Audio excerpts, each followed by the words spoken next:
We're good to go? Okay. We're going to call the Star City Council meeting to order. It's Tuesday, January 16th, 2024 at 7 p.m. here at the Star City Hall. Can you please all join me for the Pledge of Allegiance?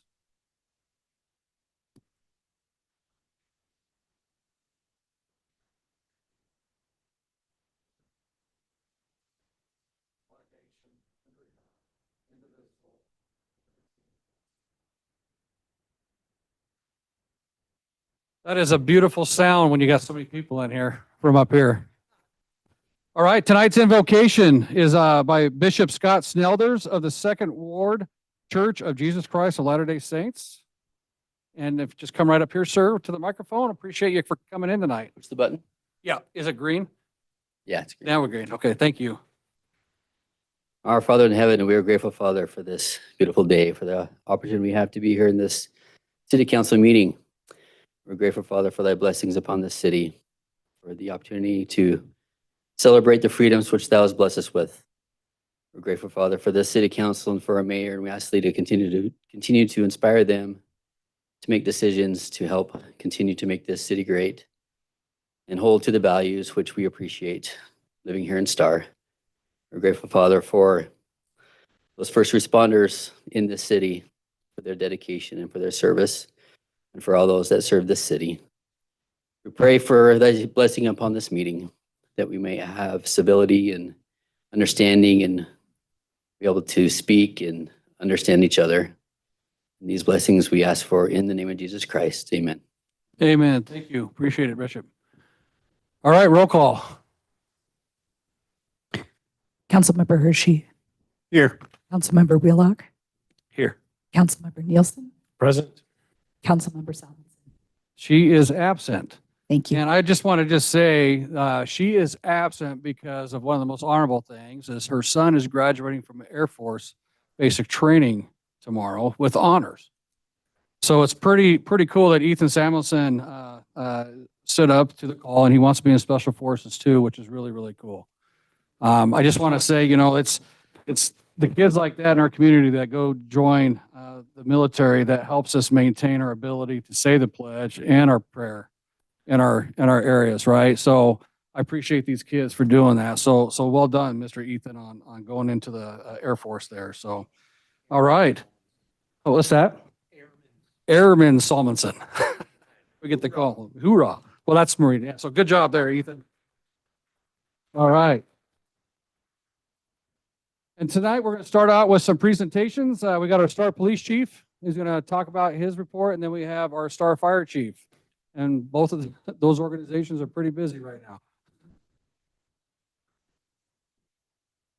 All right, good evening, Mr. Mayor, City Council, Chief Zach Hessing, Star Police Department. Grateful for the opportunity to present this report tonight. I'll try to kind of make it quick. I know we got a busy evening.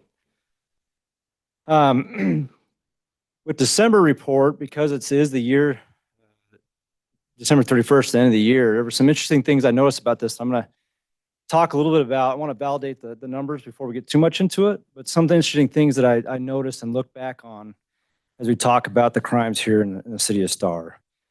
So to start out, person crimes for the year was 86, property crimes 106, and society crimes 132. One of the things I noticed, if you look, our society crimes from 2022 to 2023 went up almost double. So almost 65 is what the crimes went up, which is about a 49% increase.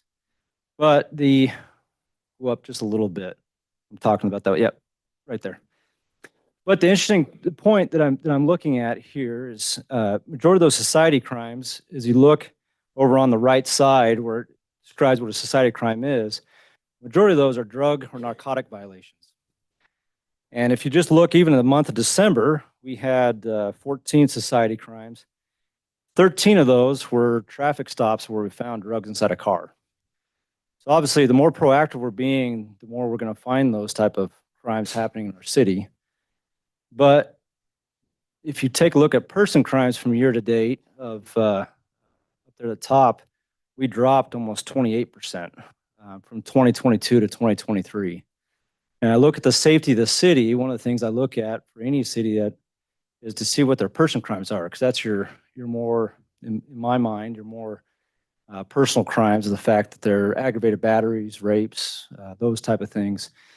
And so I'm happy to see that it dropped down by about 28% here in the city of Star. And I don't know if there's a direct correlation between those two, as we're seeing more and more drugs were getting off the streets and people driving on Highway 44 and Highway 16, and even as city of Star touches 2026, so we're starting to see more drug crimes because of the traffic stops. But I am happy to report that we dropped quite a bit in our person crimes. Property crimes did go up a little bit too, by about 14 crimes throughout. But again, looking at the population that we have, I know the last census we had was in April of 23, and we had 17,280 people in the city of Star. So I'm guessing we're over 19,000 now. But I'm glad that we're not seeing more person crimes because the population is going up. We're actually seeing less. So person crimes for December was 8, which was the same as November. Property crimes was 10. We went up by 1 there. If you look at the police activity, so just scroll down a little bit. We had 255 calls for service. That's when somebody calls and wants a response by police. And we had a total of 1,341 proactive policing calls. That's where we are making traffic stops or stopping and talking to people on the street, those type of things. I like to see about 4-to-1 ratio. Right now, we're at about a 5-to-1, so 5 proactive calls to 1 calls for service, which is good. Our police are out there working and trying to stop crime from happening. In the select call types, the only thing I noticed really to look at was December, the crash response. In December of 22, we had 39, and December of 23, yet last month, we had 27. So we actually dropped by 12.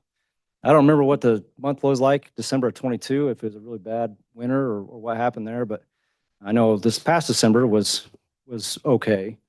And then January is a different tune as we're seeing negative temperatures out there. But anyways, I was glad to see that did drop. Number of arrests was 11 total for the month of December. 9% of those were drug charges or drug arrests. I am going to change that a little bit because it's not showing citations on arrests. So the only difference between an arrest and a citation is that they get a ride to jail. When you get a citation for a misdemeanor, it's still technically considered an arrest. So I'm going to add that to this report as we kind of look at and see what we want to see there. And then talking about all code 3 responses, our goal in the city of Star is less than 4 minutes. We're at an average of 2 minutes and 18 seconds, with this last month being 2 minutes and 24 seconds. So we're well below what our goal is there. And then out of Star, we're at 3 minutes and 32 seconds. That's helping out either Eagle or North Meridian or unincorporated Ada County. So overall, it's pretty good. I do have the crimes there that I can go through if you have any questions about it, but that's the monthly report. Any questions from City Council? Any questions of Chief? I just want to say that our proactive policing, we put a POP team in place, for those of you that are not aware, where we have deputies that specifically patrol to try to hit that drugs and stuff like that out there on the roads. Highway 44 and 2026 are major corridors for drugs that go into Boise from other side of the valley. And just to go along with that, guys, I want you to contact your legislatures to really hammer on the fentanyl bill that's coming up and making sure they approve that, because that's a big weapon, I guess, we can have in fighting fentanyl, which is a huge problem here in our community. So not just ours, but everywhere right now. Absolutely. Right? Anything else for Chief? All right. No? Thank you. Thank you, sir. Thanks, Chief. All right. Chief Tominski.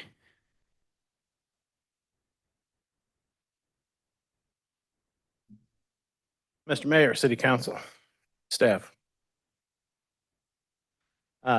Thanks for inviting me. I'm Greg Tominski, Fire Chief, Middleton Star Fire Districts. Our report is for the end of the year. In Star, we ended up with 1,543 total incidents. Average response time was 7 minutes, 52 seconds. We burned just under 60 acres. And total property and content loss was 417,678. The next little graph there underneath shows the call volume increasing over the since 2021. And then below that is how they break out in calls. Had 132 fire calls, one explosion, EMS rescue 786, hazardous conditions 59, service calls 255, good intent calls 214, false alarms 94, and then special incidents 1 and other 1. The chart on the right is how many calls were the bottom one. The biggest one is the ones that are in Star, and then the other ones were in Middleton. The this year to date was another one that I had sent in, and it was the day that I needed to send in, so it could be in your packet. And I was at 32, and I had them updated today, and we're at 34 calls, and we're updated it today, and now we're at 62 so far for the year. For January for 2024? So far, yes. Wow. I haven't burned any acreage yet. No acreage yet. Good. Why not? Just slide offs and stuff, right? Any questions of Chief? Is that it there, Chief? Sorry. Yeah, that's it. That's what I got. Just a Yeah, go ahead. comment. Okay. Two things, Hershey? Chief. First off, it was wonderful to be at the meeting last week, to see the fire commissioners remain as are, and for them to be wise enough to reappoint you as chief. So I was glad for that, because I think the working relationship we have is fantastic. And second, just a shout out to your crew for, if many of you don't know, I have a fake hip now. And my doctor, the third one's free, so yeah. Anyway, so sitting with a fake hip, and I way overdid it, snow shoveling, one of my fire detectors started chirping, and I just looked at it, and you had the crew come over and they took care of it and did all that, and it was fantastic. So definitely appreciate that. You bet. What class of service is that? What's that? Is that one of these calls on here? Yeah, it is. Service call. That's the David Hershey other. That's That's one other. David Hershey, other call. Love it. Hey, well, they rescued my wife today because my Yeah. fire alarms went nuts today when I was here getting ready for this. And so they went over there and fixed that. So they are available, folks, especially when you got the really tall ceilings, right? They have to get those out. So then you find out that, yeah, you got to replace them all because they're over 10 years old. So At the remember end of the that. day, we'd rather change the smoke detector than have some of our folks climb a ladder that probably shouldn't be on a ladder. Right. It's a lot easier just to change smoke detector battery than it is to pick somebody up and haul them to the hospital. So I'm pretty sure you would have been showing up either way. If I'd climbed that ladder. You were coming. And the only other thing that I wanted to thank the city for is helping us out for the snowstorm we had Saturday night. Parks and Rec crew came over and made sure we had access out of the fire station onto Highway 44 during that storm, and we really appreciate that. Yeah, they showed up a little after 11, I think, that night and got that all cleaned up. There was a lot of snow. It was a lot of snow. Yeah. Absolutely. Thank you. Thank you, sir. All right, moving on to item 5, the consent agenda. Anybody? Entertain a motion? Mr. Mayor, Councilman Hershey. I make a motion that we approve the consent agenda consisting of approval of minutes for January 2nd, 2024 and June 20th, 2023. Also, B, the claims for the city for December 22nd through the 8th of January. Okay, we got a motion. Do we have a second? Second. We have a motion and a second by Councilman Wheelock. Any further discussion? Hearing none, roll call. Hershey, Aye. Wheelock, Aye. Nielsen. Aye. Okay, that motion carries. Now we're on to the good stuff where everybody's here for, which is awesome. We are going to open up some public hearings tonight. I just want to give everybody some of the rules. If you want to speak to a public hearing, you must sign up on the sheets that are back on the table in the back, whether you're for it, against it, or neutral to any project. Even if you don't want to speak, sign up on it if you want to support it or you don't want to support it or whatnot. Make sure that's noted on there with your address. What we're going to do is I'm going to open up the public hearing. I will ask the council if there's any ex parte contact or communication. our planning director is going to give a little presentation on the project. And then the applicant will have 20 minutes to present their project, and the council will ask that applicant questions and staff questions during that time frame. Public testimony is 3 minutes per person. Then we will have the applicant rebut. They'll get about 10 minutes, and the council can ask the staff and applicant questions at that time. I'll close a public hearing, and the council is going to deliberate. They're going to either deliberate to approve of conditions, deny, or table an application. Having public involvement in this process is important, but we must maintain civility. Just want to make sure everybody understands that. There's no cheering, jeering, clapping, doing any of that stuff, because then we'll just remove you out of here, right? Because civility is part of the process, all right? So with that being said, we are going, and we start at the top. So if some of you are here for the second one, I'm sorry, you might be here for just a little bit while we get through the first one. We'll start with 6A, the public hearing for the Talega Village subdivision.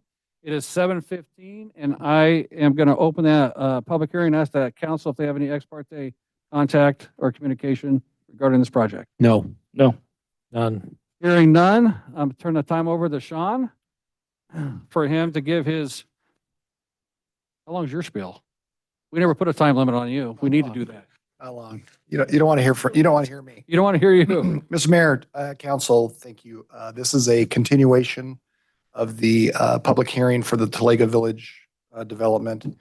We tabled this from the December 5th, 2023 council agenda.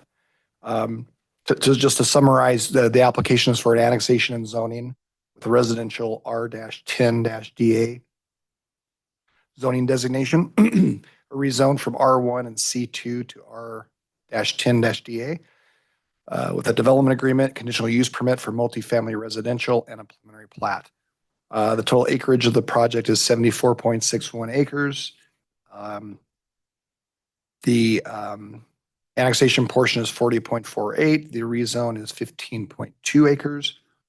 Total commercial is 18.93. Total residential is 55.69 acres. Gross density of the residential portion of the project is 8.98 dwelling units per acre, which falls under the R10 designation. Total lots, 181 lots, including 161 residential lots, one commercial lot, 19 common lots, a total of 500 residential units on the whole project. 65 of those being single-family dwellings, 95 attached townhomes, and 340 apartment units. Whoa, sorry. All the application requirements were met at the last meeting and continue on to this public hearing, including the public noticing. The application was reviewed for compliance with the city comprehensive plan and zoning ordinance, including the revisions that are before you this evening. Late exhibits in front of you include a updated ITD letter and also an email from the applicant that I received today discussing some of the changes that they provided. The items for council discussion tonight include I've marked off, but not marked off a couple of them: a residential density, future commercial uses, traffic concerns, potential phasing of the project. The applicants have resubmitted revisions to the application, including revisions to the apartment complex, the townhouses, and also the single-family residential. Included in that were some street modifications,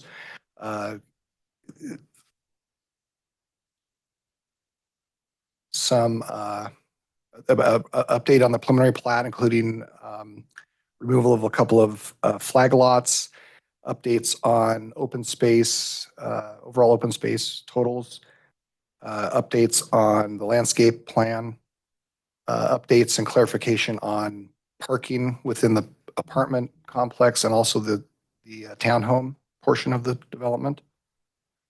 Updates and clarification of staff questions on the amount of open space, including the amenities.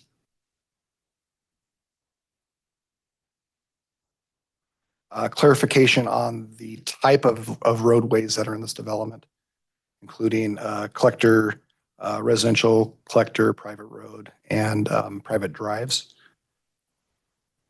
The applicant has also provided updated elevations for all three of the residential types of the development.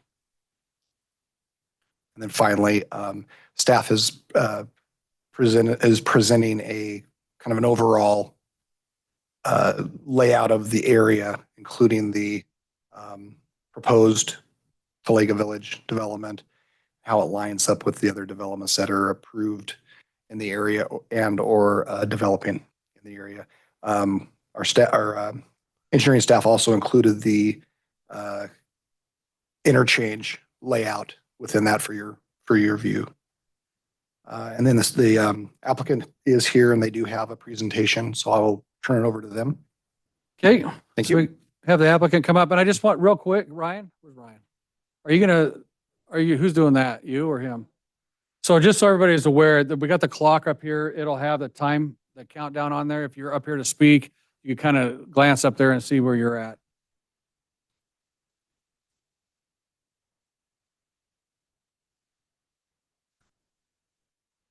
Okay.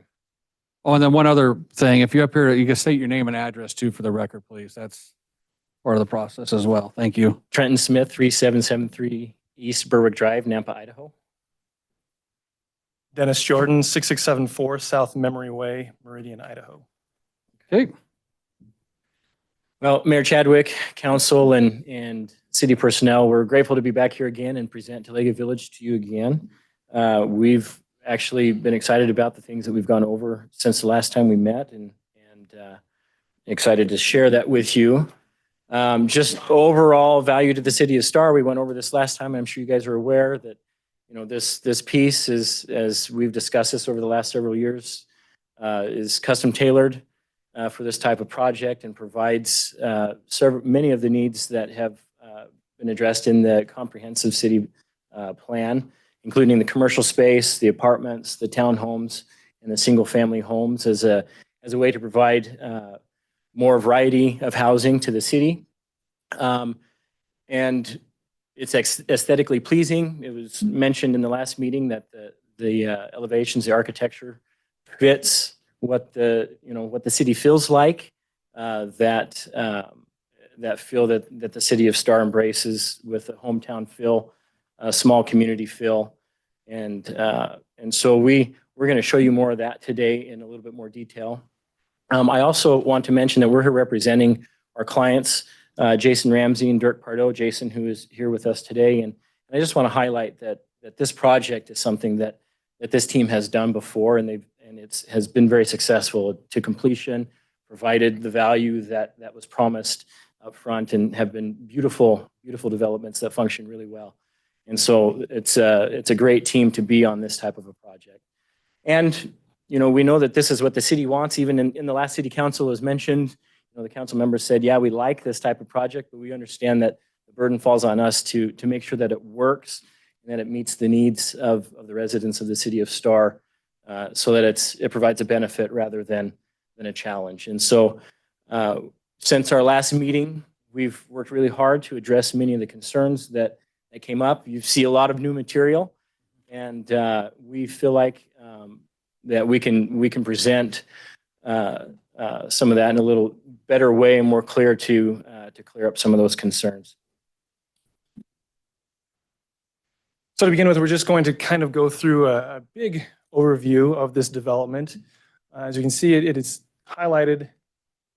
See right in here in the city of Star, this location here. This is the development plan that was set up by the city for this particular area, with the pink being a commercial and moving to the north, increasing in density of residential development. So as we went through and put this project together, we kept these things in mind, say, what really does the city need and want, meeting the expectations of what was set forth already. So as we're going to go through this, we'll go through the development in kind of a type. So we're going to move from the apartments, then to the townhomes, single family, and then to the commercial. We'll just kind of highlight those aspects from a high level, just to give a good understanding of what it is that we're wanting to do with these different parts. So to begin with the apartments, you can see here, right, kind of centrally located within the development, a nice setup to have a home there to be able to function with the amenities centrally located. things that are able to be accessed by those who are living in these apartments. So we have some examples here of what the elevations are going to look like. These are done by Ramsey Construction, who will also be putting together this apartment. So these are resembling what will go here, very similar to that. We see the brick and then the other development with the elevations there. We have covered parking. There's another view of it. And also just highlighting here is, you may look at this and think, oh, those are mailboxes. But just to promote the quality of the product, it's not just a mailbox unit. This is something that wants to look good, makes to enhance the community, to make the feel where people want to be. We will be having 1, 2, and 3 bedroom apartments. And as I mentioned before, the amenities are going to be very centralized on that site. Okay. Moving to our townhomes as we move to the north, our townhome units, as mentioned before, will be 91 of them. They will be all front loading with a common court in the back area. These are kind of some renderings of what they will be. There's not a specific builder in tow yet with these, but these are the ideas that will then connect with the overall feel that we're having with this community and its development. Single family, the majority of the space to the north, more open space, more elbow room, traditional single family design with these units. Most of the units are going to be an average of 7,000 feet. It goes anywhere from 7,000 up to possibly 12 to 15,000 foot lots. And these are, again, there's no specific builder in tow, but these are the ideas of elevations that will be put into place for those homes that will fall onto these lots. The commercial unit next to Highway 44 to the south, there is not a specific project yet in mind, but it's something that will be done in coordination with council, with city, to find what is it that makes the most sense for the city and for the location. Our developer has experience in the past with such places as Starbucks, Maverick, he's done medical offices, Les Schwab Tire. Not to say that these are the specific things that are going to be going in here, but these are people that he has done projects with before, just to give you an idea of the things that are possible. And what we want to bring in is what is best for the community. Some things that were brought up the last time we presented before council were the connectivity, the walkability of this development. How is it going to feel for those residents that are here? As we look here, there's many different types of connecting paths. We have 10-foot trail along the canal area here. We have a 7-foot trail along Hamlin. We have 5-foot sidewalks. We have 4-foot. I mean, the sizes of those things are basically there to show, hey, we are wanting this to be a community that emphasizes being outdoors, walking, being neighborly, and connecting all of these different phases so that there's not one thing shut off from the other. Amenities was something that we wanted to highlight as well. Many of the project's highlights are here in the apartment area. As we can see right there in the center, these are actual pictures of a development done by the same developer and the Ramsey Construction just in Nampa. The clubhouse, the outdoor patio area, indoor clubhouse area, hot tub, and pool. Other aspects of the amenities are going to be walking trails, the open spaces, playground areas, and mostly just emphasizing we have a lot of space for people to be active. Another picture of the amenities, another shot of the clubhouse and the pool that will be put into that central area. Okay, questions that were also brought up before was how parking was to be handled, specifically within the apartments and the townhome area. With this exhibit, we're showing the different types of our apartment open parking. We have covered parking. There's the private parking stalls in front of the units. We have garage parking provided. All of those things add up to, as you can see, those totals there, far surpassing the required amount. For the townhome units, there will be driveway, garage parking. There will be some also open parking, and then on-street parking along the public right-of-ways there. And lastly, the biggest thing I want to leave with us is this is not just a dense, pack them in, make people feel like they're in a cardboard box type of development. This is one that's emphasizing being active, being out in the open, while still providing the need to have places for people to have options of where they're going to live. Highlighting the area, the biggest thing I want to emphasize, our total open space is 34% of the entire site. Being able to have that is an extreme luxury and a great way to have a development that fits into the community of Star.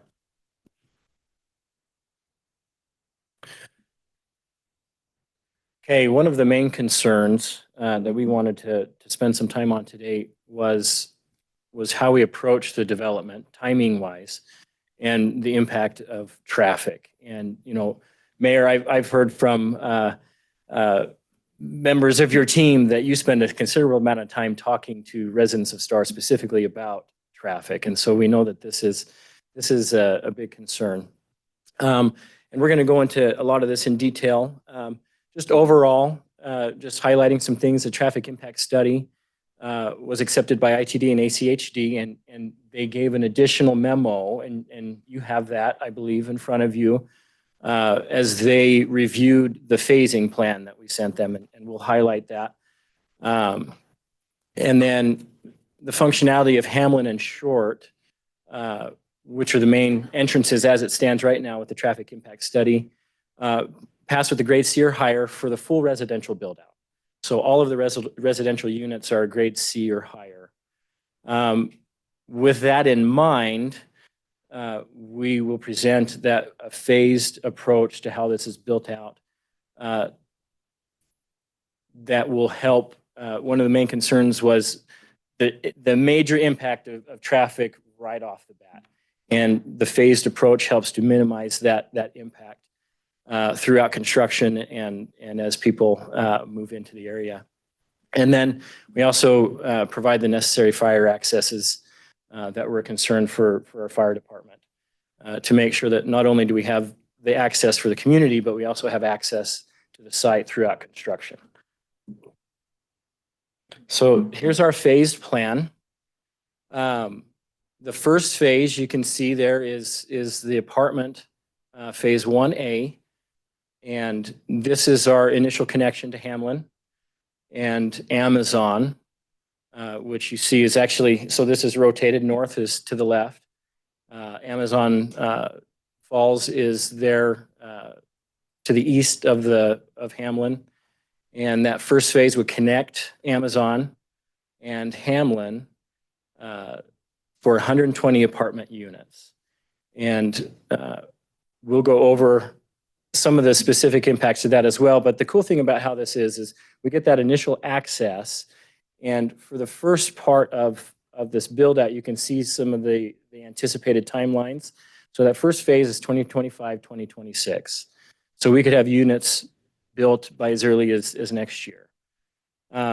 Phase 1B, which is an additional 100 units, anticipated 2026 to 2027, then into 1C, 2027 to 2028. So we're looking at essentially a 3-year build out for that first apartment phase of this project.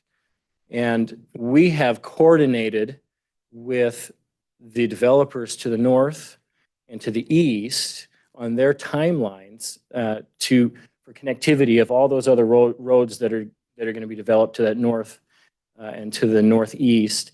And we have a 5-year timeline that they anticipate that those developments will be built out. And so, you know, by the end of completion of phase 1, we're getting really close to that timeline. So as we move then into phase 2B, how do you hot button? So as we get into 2A and 2B, so we're looking at 2031 to 2030 on phase 2A. By the time we hit that time period, the anticipation is that those other phases to the north that would connect Hamlin and give us other access would be in. And so by the time this all comes together and you know, we have people moving in, we have more access to Hamlin and to provide some more connectivity. So when we get into the single family phase, 2032, by then we already have a lot of connection established through those other developments. And then phase 4 commercial, you know, we wouldn't even look at that really until we had that connection, that connectivity and additional access. And again, you know, that commercial space would be what makes sense the community and what makes sense for the location and the project. So with this phased approach, we're minimizing that initial impact of traffic. We're minimizing the total traffic through construction. We are providing that fire access. So each one of these phases has at least 2 entrances to the site to meet the fire requirements. And it streamlines the process. So just for an example of what the traffic impact would look like based on the traffic impact study that was provided. And, we're really looking at how do we really get an understanding of what the traffic does, what actually happens with adding these trips. And so if you look at phase 1A, with that initial connection to Amazon and Hamlin, the best case scenario, there's a lot of scenarios in those memos that were sent out that we could go over if there's specific questions, but the best case scenario, there's a 9-second delay per vehicle. Worst case scenario with that first phase would be a 15.3 second delay per vehicle. And so you're looking at peak hours, the worst intersection, you might experience a 15.3 second delay. And then as we build out into phase 1B, so that's with 120 units, a 15.3 second delay. With phase 1B, adding another 100 apartment units, best case scenario is still about 9 seconds. Worst case scenario is about 16.4 seconds delay. And so we add about a second, and then you see 1C adding another 120 units, we add about another second of delay. And so I thought this would give a better representation of what that feels like, right? That 17.9 seconds through all of phase 1 delay to move in, to turn out, wherever you happen to be going. Worst case scenario at peak times. And then as we start getting into 2B or 2A, 2B, if we look at 2A, 19.4 second delay, so it adds a few seconds, but by the time we're getting into 2A and 2B, we're looking at those additional connections to Hamlin to the north, the connection through Hamlin to 16, that's to the north, and then other connections through the developments to the east. And so it really opens up the opportunity for connectivity and for other modes of travel to these locations. And then once we get into phase 3, again, there's a lot more accessibility. So with the phased approach, we feel like this gives a reasonable, way to develop this. You provide the connection, provide the least amount of initial impact to the community, and make it a seamless transition. So phase 4, again, would come online with what made sense with the city, with what made sense with obviously the commercial developers who would want to come into the space, and then with the traffic concerns. So again, we wouldn't really look at this even until Hamlin was connected to the north, which is why it's the expected completion 2028 or later. It's what makes sense. So we put together another question had to do with access and what the impact would be based on the options, either right in, right out, left in to Short or to Hamlin, and what if you couldn't turn left, and so what we wanted to do is provide a travel scenario. So access to Boise via Highway 44 would be 26 to 50 minutes, and this was during a peak time, a Wednesday at peak hours of commute, 7 a.m. So you're looking at 26 to 50 minutes is what the estimation is. And if we change that travel to a left on 16 down to 26, it adds about 2 minutes to the total. So if you had to go out, hit 16, go south and head out on 26, it adds about 2 total minutes of time. So again, we appreciate the opportunity to present to you. I don't think we need to go over anything here. You know what we're requesting, but we hope that we've answered some questions, and we would appreciate any other questions that you may have. Okay. Council have any questions of the applicant? Oh, yes, sir, I do. Councilman Hershey? Would you mind throwing up the chart that had the proposed timelines on it? Yes, thank you. Mhm. First off, I like the fact you actually put years on there. It's nice. I think 8 years is aggressive, but still nice. When I'm looking at this and I saw the traffic impact you did, if I remember correctly, and I apologize, I was in Washington D.C. when you guys first proposed, so trust me, I would have rather been here, but I think our government's bad. Anyway, I don't know. I didn't say that, but when I look at this, ACHD, if I remember reading correctly, wants a traffic study done with each phase. That's something you guys would be amenable to. And that was suggested by ITD as well Okay. in the recent memo this morning. And, that is something we'd be willing to do, to see what the traffic is doing with each phase. Yeah, I think that's important to do, is try to keep ahead of that. Second off, So just real quick though, I want to just add on to that real quick, what they said. So you're willing to do any mitigation that they require at that time based on traffic scenarios, right? Yeah, and Yeah. because the reality is, we did a traffic study based on existing conditions, Short and Hamlin, right? But we still have a connection to see Right. what that does as well. Okay. Yeah. Thank you. All right, sorry. now I Councilman. have one last question. So, gonna ask that. Oh, were you? Sorry. It was on my head. I didn't know where you were going. All right. Second, the access points that you've identified that are in the future.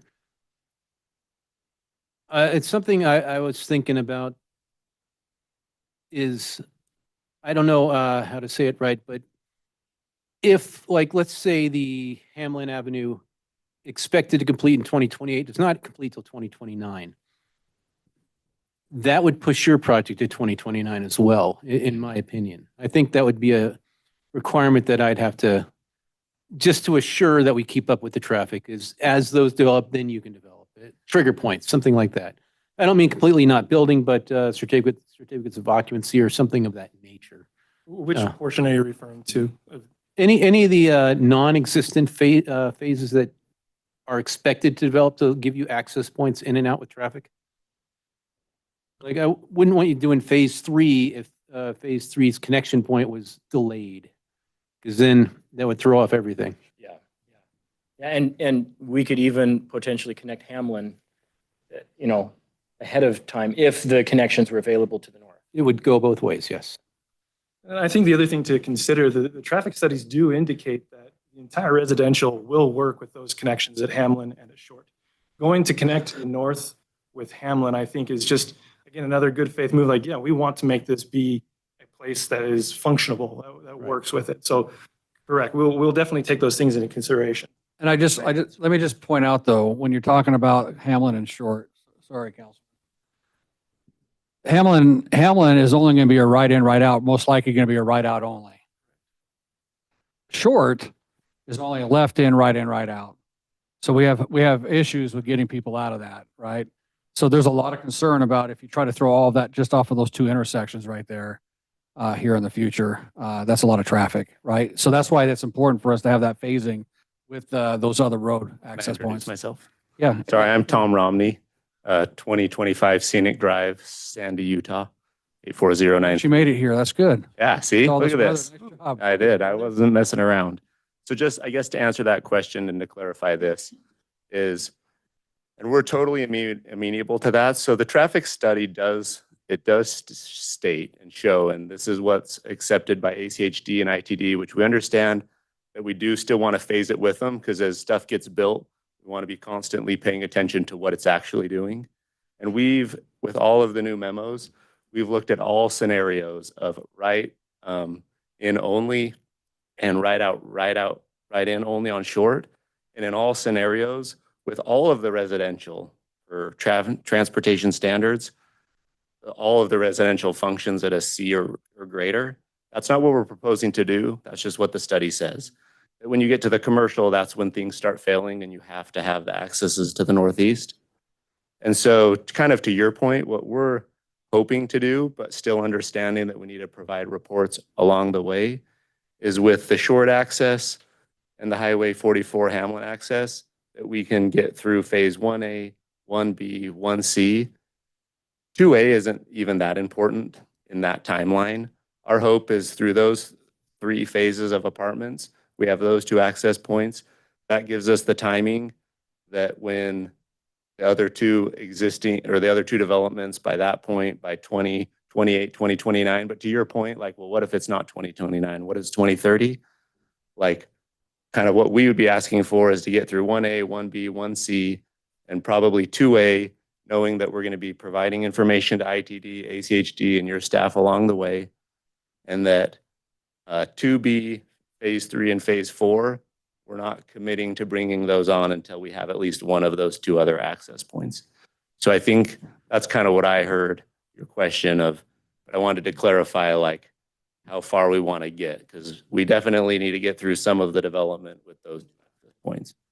And I feel like where we kind of have been working the last month is, even though the traffic study says you could technically build all the residential, we also hear the people who live here and the recognition that though it could function, is it going to function well?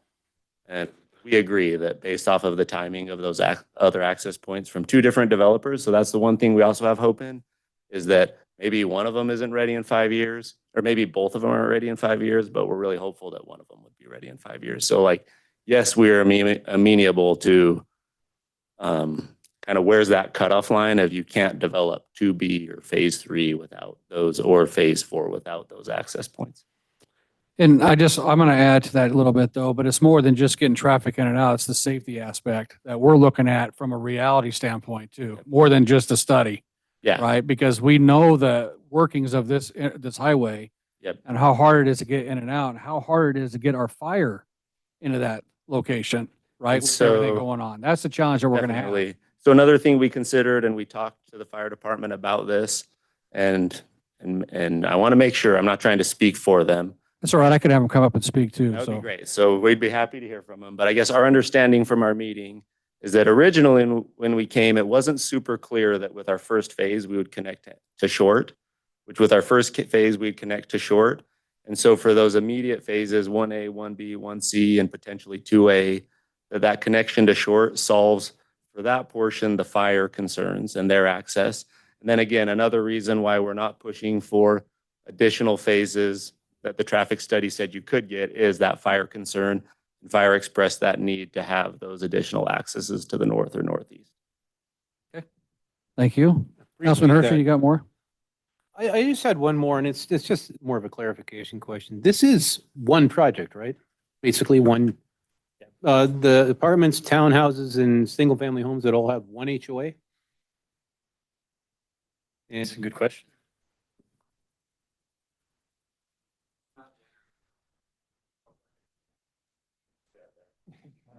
All right. So yeah, it is all one project and we want it to work together, but yeah, the HOA would most likely be divided into 3 separate sections. For example, the amenities, and maybe you'll have a question, but maybe you won't have a question now. Like for the code, each portion requires certain amenities.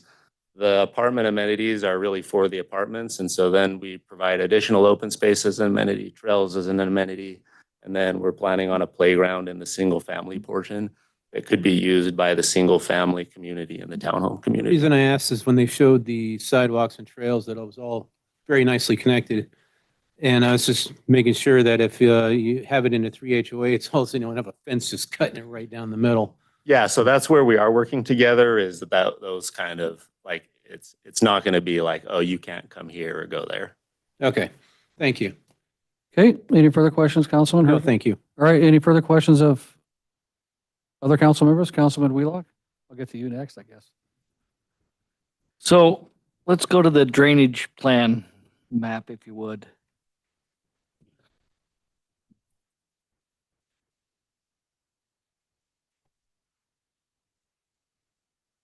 There it is. So on the community map, it's shown as grass. And on this one, it's shown as a retention pond. And I'd like to know what it actually ended up being. Is it cattails or ponds with fish? What's that look like? The blue is just representing a way to like make sure you know where it's located, and there's a lot of other little blue spots.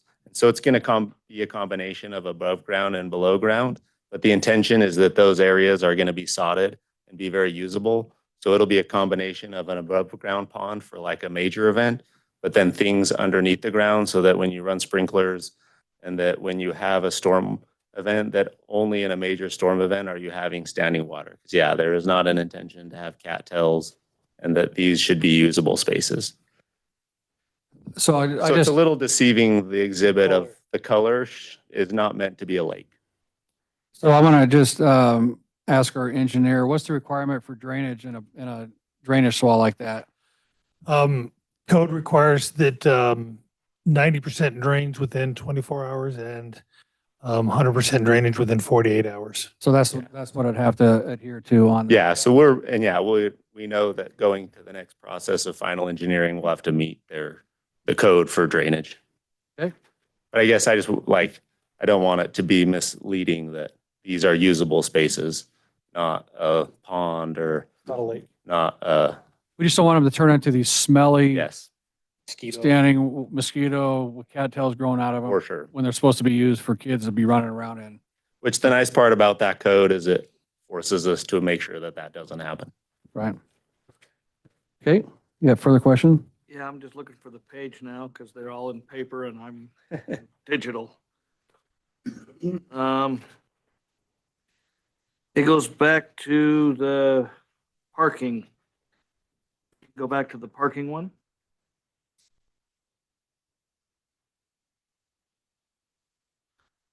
So on-street parking. The Hamlin there, you've got on-street parking both down both ways.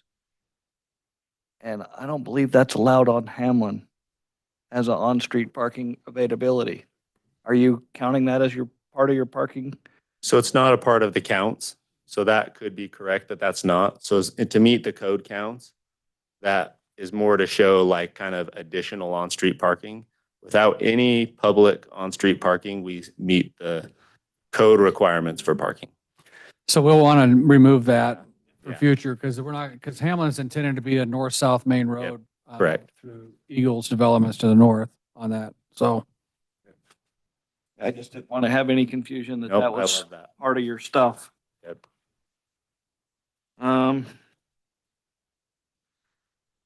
And in this, in the townhomes, I saw a map that was earlier that showed more, guest parking in the townhomes that isn't as well highlighted here. is it those extra parking spaces in green, I think? Is that the green ones or those Yeah, the other yeah. parkings? That's the spread out parking for guests? So So you'll have, for the townhomes, you'll have 2 stalls in every garage. You'll have 2 stalls in every driveway, so they're deep enough to have 2 more parking stalls. And then we're doing specifically private roads on most of the townhome roads, minus what connects to the single family in order to do that off-street parking. So if we did a public road, then we wouldn't be allowed to do that additional guest parking, which isn't necessarily required, but we know that it's needed for a functioning Gonna have townhome somebody community. Visit sometime. Yeah, yeah. Even One of the people- biggest challenges in a townhome community is having guest parking, even with your driveways and garages. So we felt like having to deal with a private road is worth having the parking function. I guess, and another question, this may be an HOA issue for them, but how do you maintain those as guest parking and not apartment 4A's extra parking? Well, a big part of that is making sure apartment 4A has enough parking. And what I like about these apartments is you do have like the garage parking, which isn't always common with apartments. Outside of those garages, we provide driveway space for additional parking and then make sure that we max out other covered and guest parking. But yeah, I think it's a matter of signage and then just it's policing, right? Like you can't. Self-policing, not our policing? Yeah, it's not your policing. This is HOA policing. wants to hear that. Yes, not police policing.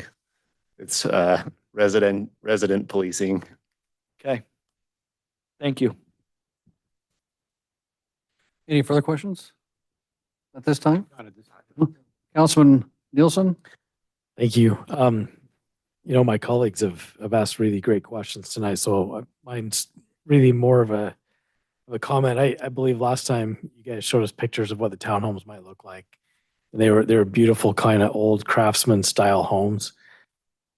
I'm sorry that they're not that this time, but it does make your application come across as a lot more well prepared, because we kind of looked at that and knew that, no, that's not a townhome.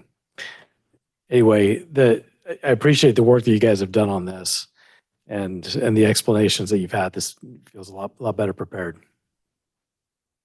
Okay, we good? Okay, I have some questions for you. Let's talk about real quick the walkability sheet real quick.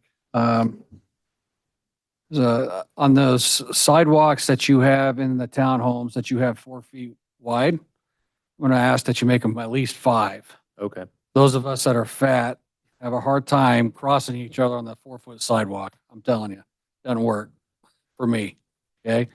So we need to make sure that that's 5-foot sidewalks inside the townhomes. Is that when you're on your Segway? That's why I don't have to turn sideways to walk. Okay. Yes. Okay. On I guess and I guess so on some of them we have dual sidewalks on both sides on that corridor, but if we switched that, which a lot of this goes into final design and probably Yeah. working with staff, but if we switch that to one sidewalk instead of 2 4-footers, I'm assuming we'd have some leeway to figure that out. But we're good We'll with figure it out. So they're minimum 5. Yeah, Because yep. regardless if they're on both sides like you show it, Yeah, doesn't if you feel walk good next to each other, just 4 feet doesn't work. for sure. Right. And then when we do, I would like to put in the agreement that you, in the development agreement that we will have public access on those pathways and stuff and those sidewalks in there so everybody can utilize that. Yeah. Because inevitably people will get in a fight, Yep. if they're not allowed to utilize those sidewalks. Okay. You did talk about the drainage that I was going to be on there. No parking on Hamlin. The Grange Hall, are you providing access for that Grange Hall? So yeah, off of that cul-de-sac, we provide right of way all the way up to the boundary line so that they'll have access. And we'll coordinate with them to make sure that on our final plans, it shows how exactly they want to connect that road to the Grange Hall. Okay, and then on the timing part of this, when we go back to that timing slide, or I guess on your phasing plan, right? That connection to Amazon Falls Drive, you had expected completion of 2026. I'd expect that completion to be done sooner than that because right now, as it stands, in fact, it would have to probably be done at the time that you're doing your site work for phase 1A. That's Because you can't get your fire in there anywhere. They can't cross that median to get into that. And that's going to be an opportunity, a safety opportunity. And that's the intent, 2025, 2026 with that first phase. So that will by no means be any later than phase 1A. So 1A will be everything showed in that peach color, which would include that connection to Amazon.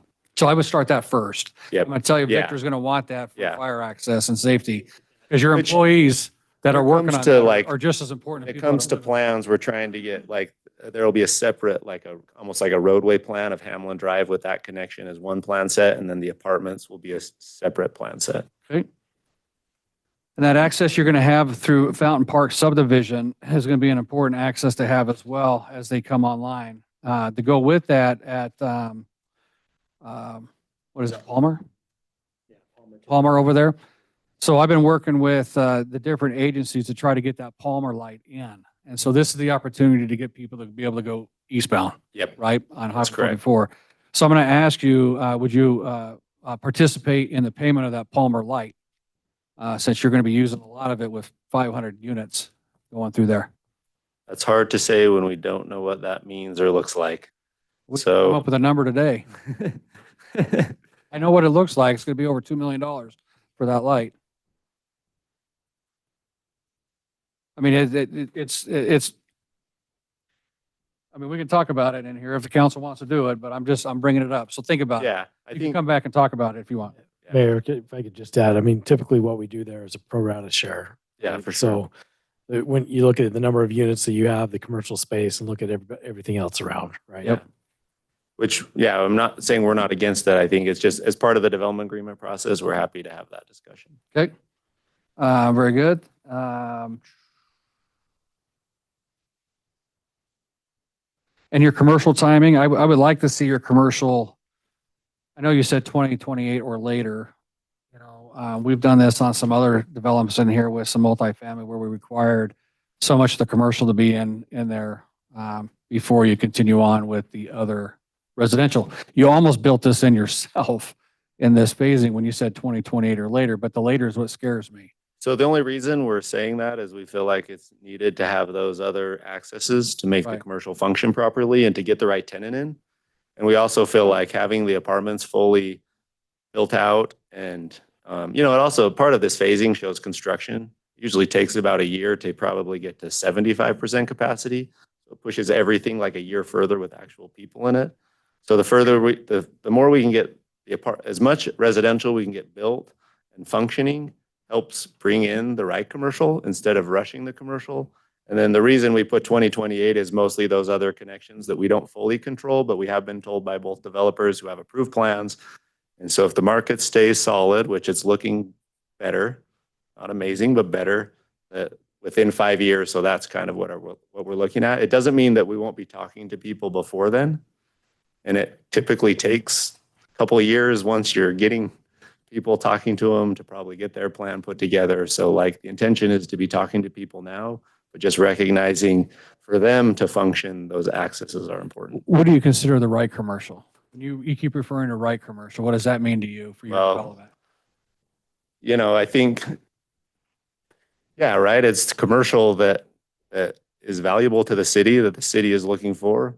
It's commercial that's going to have staying power, right? And that's functional. And so this is a challenging commercial site because of the access, regardless of the other access we put in. The location is great. The visibility is great. The right in, right out is complicated for the commercial. And so it's finding probably more tailored tenants. So if you find an office, if you find like a nice office use, kind of like we showed, but you got to find the tenants that want to be in this location with this access. And so that's where it's a little trickier to like build to suit, or well, it's easier to build to suit than it is to go and like spec a building, right? And so, yeah, I think, we've talked about things like small retail and car washes and things like that, but I think it's going to be more of an office use, something where the traffic is like it's a destination traffic than it is like driving by and quick in and out. So I guess that would probably be my best explanation, is some type of office flex, something that the people are going there because they know that's where they need to be, versus someone who's driving down the highway and sees a retail center and, is trying to figure out what. Well, don't give up on all that because We're not. because we had that discussion about what's happened over here on Eagle Road where Yeah. the theater and stuff is. They have exactly the same similar access to this, and they're pretty busy over there Okay. with all And sorts of the stuff. good part is, yeah, once we can get through this process, then we can get it out on the market.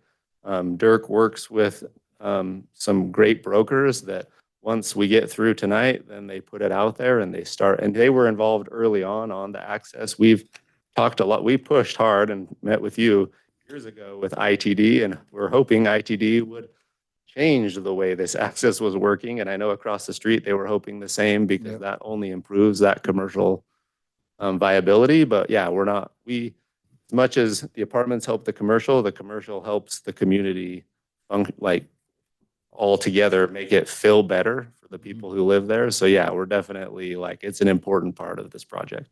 It's just finding when we say the right fit, I don't know exactly what it is, but we want it. I'm going to tell you, it's not pizza place. I was just gonna Yeah. say, it's gotta be pizza. We That's have enough duly noted. about pizza places here in Okay. this city. So, Duly noted. Yeah. No pizza. Dentist then. right. Well, you get one for every 3,000 teeth. So. Yeah, there you go. All right. I appreciate that. That's all I have, I believe, right now. Any further questions of the applicant before we call on the public? We can ask for more here in a minute.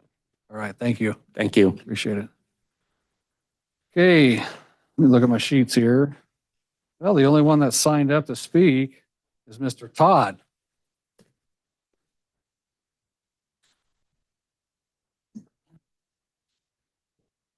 Make sure they get one too.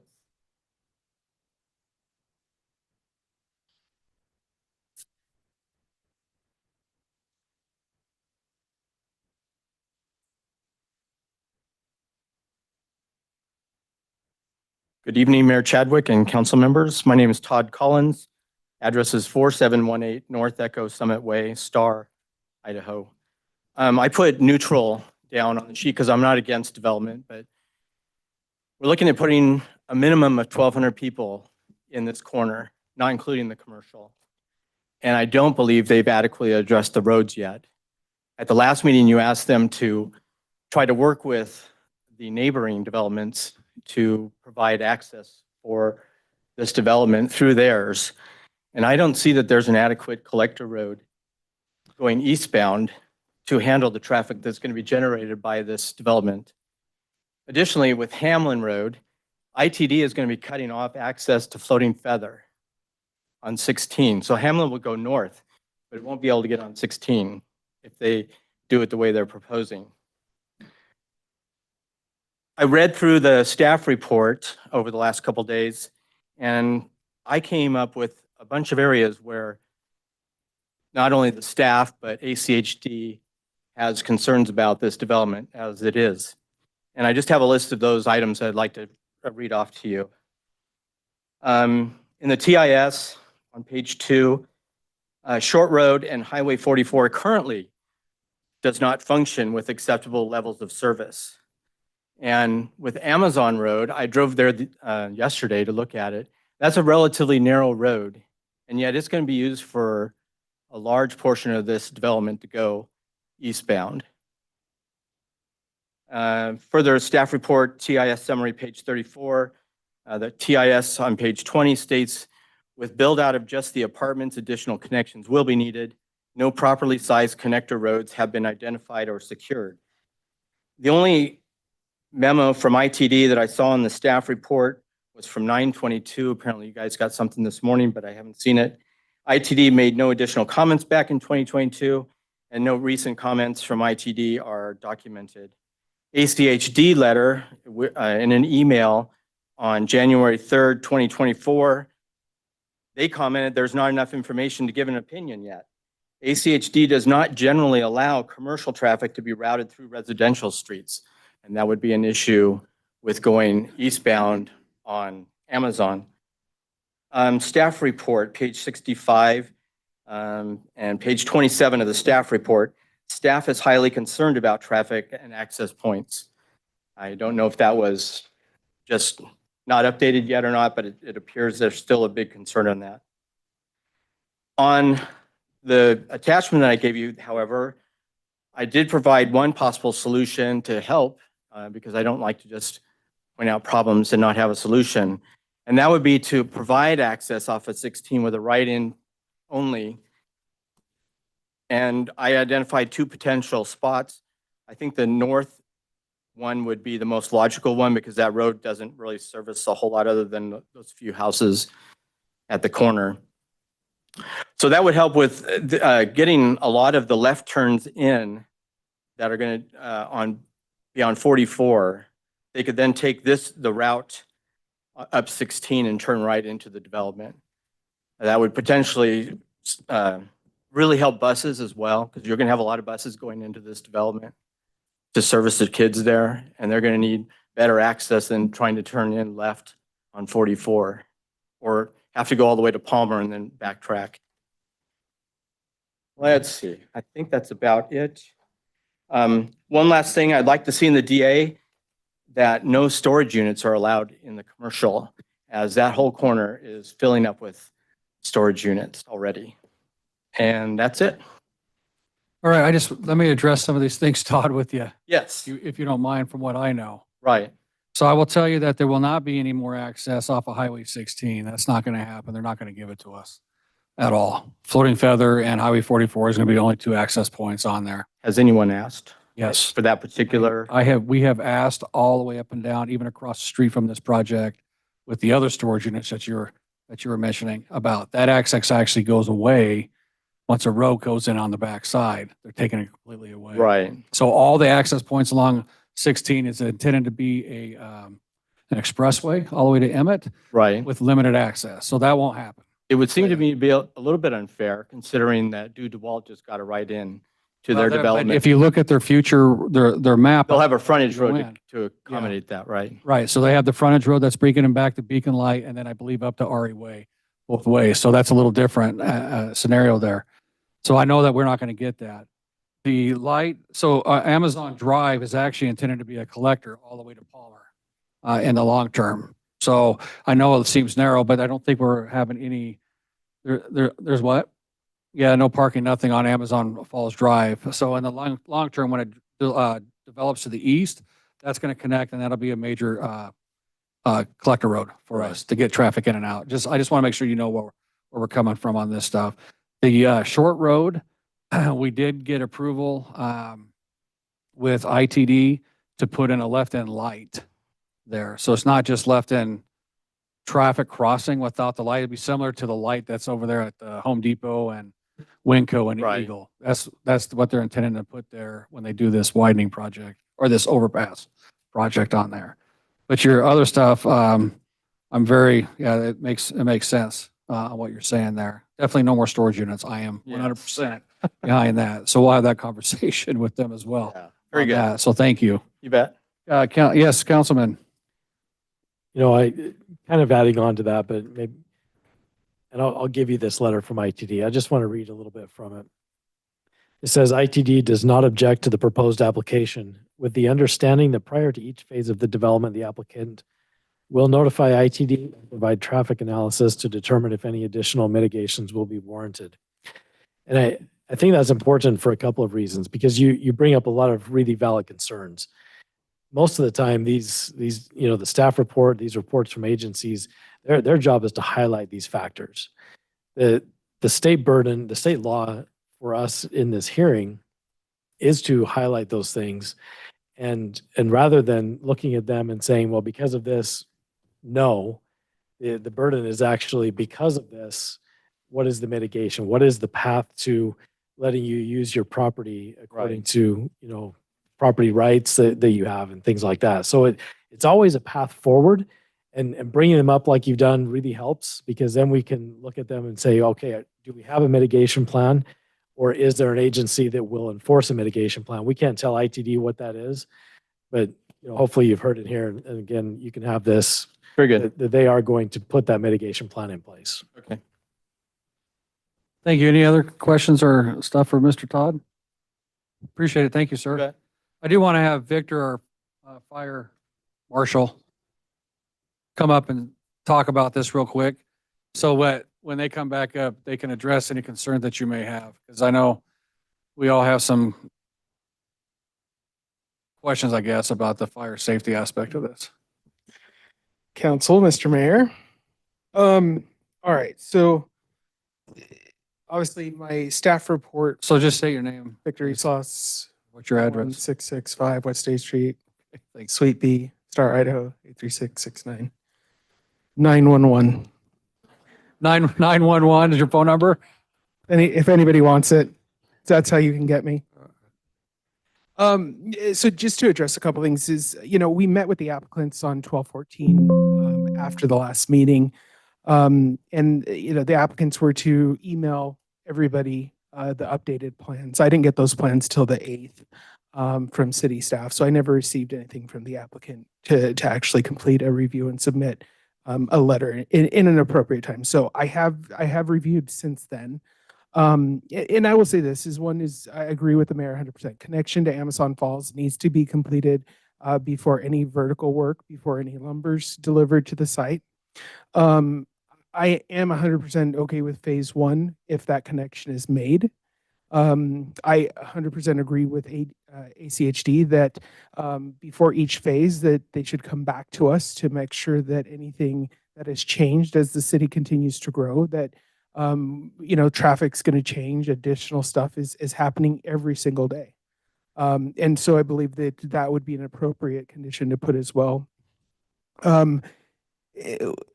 They did address most of my concerns with that. And as we start to get additional connection to the north and to the east, I think it will address even more for us.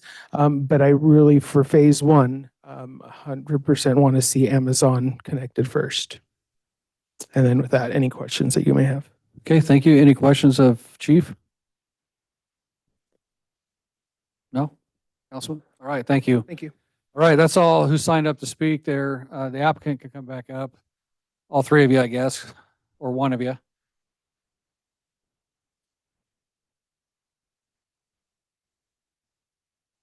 Did you want to talk to any? Sure. So I think we really appreciate all those comments and your guys' questions and your comments. I guess on the TIS, we just wanted to make sure where they mention on page 2, like Short Road and Highway 4 currently does not function with accessible level of service. That's because of the way the left in is functioning right now. What? Or the left out. So soon as you can't do the left out, then it functions fine with the right in, right out, left in light, which is kind of news to us, which would be great to have that left in light. But yeah, the left out is why it doesn't currently function, and that's going away. So then it would function. I feel like a lot of the other comments you guys addressed really well with how collector roads work. And yeah, like we would love for ITD to provide us access onto Highway 16, but we have talked to them a lot and there's no way that's ever going to happen. And so we've tried our best to work without that. And then, yeah, we really apologize. We thought we had everything to everyone. We really appreciate fire department for looking at the plans, and I guess we're in full agreement with no storage. It's not a problem. That can be a condition. And we're in full agreement that, and I guess I'm not going to remember everything said, but prior to any construction, that connection to Amazon needs to be completed. And kind of like what I mentioned earlier, we already have like a separate plan set to get that rolling before that's like item number 1 is to get the portion of Hamlin built with that connection. That's 1A1. Yes, what's 1A1? I think, yeah, we got the lead. We've been working to get ITD to get what we got in a month. It's tricky. We met with them. They provided this letter. There was a bit of changing in their reason you got the original report a month ago is they had some changing in staff. So there was some confusion where we got an approval of our TIS and then they wanted to relook at it. And so since then, that's where they relooked at it and issued the new report. I think some of the confusion is nobody changed their initial reports to keep kind of a record of what was said and then provided additional information either tonight or in those letters to say how we've been working this last month to address concerns about the project. So without that, I don't think we have anything else to comment and are happy to answer any more questions. Okay. Any more comments here from the council or questions? Because I do want to nail down the phasing, Yeah, how the timing of the phasing. okay. I want us to discuss that, nail that down, because I like that in the development agreement. Yep, that would be great. I had that as one of the conditions. Right, but we got to nail it down though, the actual timing on that. This may seem like less of a priority to everybody else, but for me, the small roads in the apartments themselves, I would love to see wider. I know that's going to be a fight. I'm the only one that's going to fight. So be it. But on the corners of those intersections, if you can downsize those trees so that they don't grow up and in 5 years be in that drive zone, I know Victor would appreciate it and I would appreciate it because I'll probably be servicing this building. And So that's just- a problem. So like the trees, making sure Trees small that are trees on on the the corner, corners. Yep, make them so they don't eventually grow into the road. Make them decorative, ornamental, little Yep. ones. I don't care. but perfect. Smaller than, And our filling drive into the aisles, roads. just to note, are wider than standard. Yeah, so he's referring to, cranes, right? So is the intent on these apartments to put your mechanical units on the roof or in the roof? Or are they gonna be on the ground? I mean, how is this gonna work for this unit? Because he makes a great valid point. It's hard to get Yep. equipment in there to service that if you can't get them around those turns, Yeah, for sure. right? And same thing with our fire trucks, you know? Yeah, and so the intent, yeah, so like what I'm hearing is just making sure that we're paying attention to those corners. I guess all I was letting you know is that we went wider than normal on our drive aisles. We're at 29 versus, I think, 28 with the ladders is required. But yeah, like, I'm happy to put that as a condition. It's tricky, right?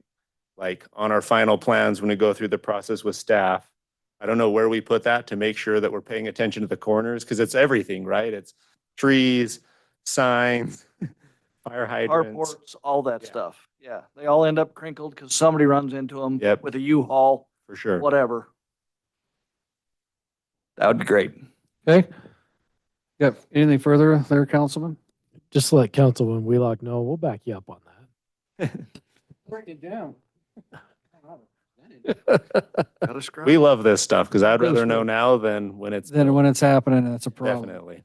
All right, let's talk about let's nail down the timing on the phasing based on your connections and stuff. I know you kind of gave us an idea here. Yep. But I'd like to nail that down because if, for instance, we don't get that access to Fountain Park until 2029, I think we need to, like, I think Victor said to us that phase one, he was okay with Yeah. what's going on, So we would, right? No, I Well, think he he said said 1A, one. 1B, 1C, all of one with the two access points. Still here. Will you clarify that, Victor? On the microphone? That was 1A, and then to reevaluate for the next phases as we go through, Based on the two connection points based on on the, Highway 44? correct. So we have Hamlin, and then we'll connect to Amazon Falls. I'm okay with the 1A. And then, again, this is just my recommendation, and then to reevaluate to see where we're at with the rest of the connections at that point. Okay, so Because we have, and this is, Mayor, and what I look at is we've already approved villas. So if villas start building, then that's even more traffic. right. So how would you do that, Sean? I mean, help us out here. Mr. Mayor, I think that the point of clarification is they've got dates on their expected completion, and a lot of it has to do with those future connections to the east and to the north. And so you guys just need to be clear in the development agreement how you want to phase this. Right now, they're talking about phase one being the entire apartment complex with 340 units. So if you guys are okay with that, we'll write it that way. But if you want those broken down based on those future connections, you need to state that clearly so we can put that in the development agreement. So if we were to say something like 1A with the connection that we're talking about in the Amazon Falls and Hamlin, and then 1B at the, after a discussion, and I don't know, how would you word it with the fire marshal? I want to make sure we're fair all across the board. The fair for them, but fair to the public safety aspect of this as well. How would you do that?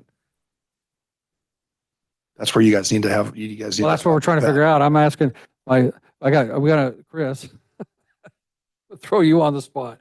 How would you do that? You also have ITD to run it by as well. I'm sorry, say that again. You'll also have ITD to run it by with each phase. Well, with each phase based on their, yeah. And they're referring to, when they're saying phasing each phase, so phase A, B, and C of one, those are three different phases. Same with, So would you renumber them to 1 through 7 phases instead of I just- 1A, 1B? we just want to be 1C? clear in our development agreement on what we're talking about. Well, it sounds like what we're trying to do is trigger a review, right? So does this need to be platted such that we get a plat review at the end of each phase or the beginning of each phase? I guess the tricky part, I'm going to throw a wrench in it a little bit, is typically with the apartments, we would come through with one set of construction drawings. You build most of the horizontal improvements all at once, but then the phasing is more of a building plan, which the building plan is what puts units and people in those units. It's really hard to build an apartment project, like to actually build the horizontal infrastructure as phases and to do the like you really want, from the city staff standpoint, one set of construction drawings, making sure it all works. Everybody knows what they're getting. And then the way this works is, and I agree, 2025, well, construction during at some point in 2025, 2026 isn't completely unreasonable. And then those units are like occupied in probably 26 and 27 or late 26, 27. And then you're building buildings, 26, 27 in that next phase, and they're getting occupied in that next year.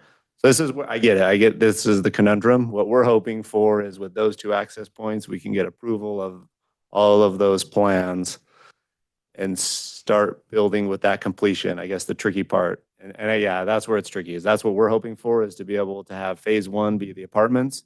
With those two access points, build the apartments, knowing that it's going to take us till 2028, 2029 to fully occupy those apartments, with the anticipation that we would build a connection to, you know, those other accesses that come on. Knowing that along the way, we are going to have to work with fire, you know, they're going to be NITD. or NITD and those, all of those groups, and provide updated studies. Does that hold true also for phase 2B and 2A? 2A and 2B, we're fine to put in a stipulation that that can't be built until those accesses come on. What I mean is you Yes. let it all at once and then. But we're approving a preliminary plat tonight for all of it, For the whole thing. right? Where the apartments are one They're lot, They're one lot within the. right? The townhomes are individual lots. Yes. And the same thing with the housing is individual, and the commercial is currently one big lot that to be divided later, most likely, right? Townhomes, we could, to your question, we could build the townhomes in two separate. We wouldn't have to build all the horizontal, those you can separate in phases and have different plans. We, you know, by the time we get to 2030, depending on what's going on with other access points and the market, we would decide if we wanted to combine them into one or leave them as separate as far as how you build them. Mr. Mayor.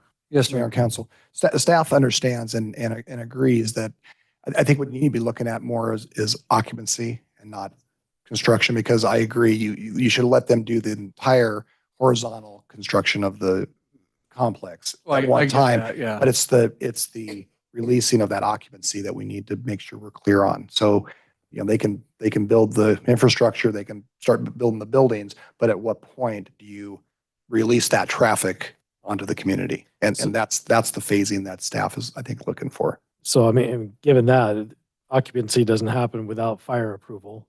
So is there anything that we need to put in the development agreement to address this? It sounds like controls may already be in place. And we also need to be fair and make sure that they are comfortable with it. We don't want to set it up where there's arbitrary decisions being made by staff. You know what I'm saying? I mean, and we could be all gone, and new staff could be in here, and they're going to be reading through a transcript on what was actually approved and everything. So to be fair to them, they don't want to build half their development, and then all of a sudden someone says, "Hey, you've got to stop," and for 3 years. So it's kind of a complicated, detailed. That's kind of my question, though. I mean, we don't issue an occupancy without approval from fire Correct. first, right? Correct.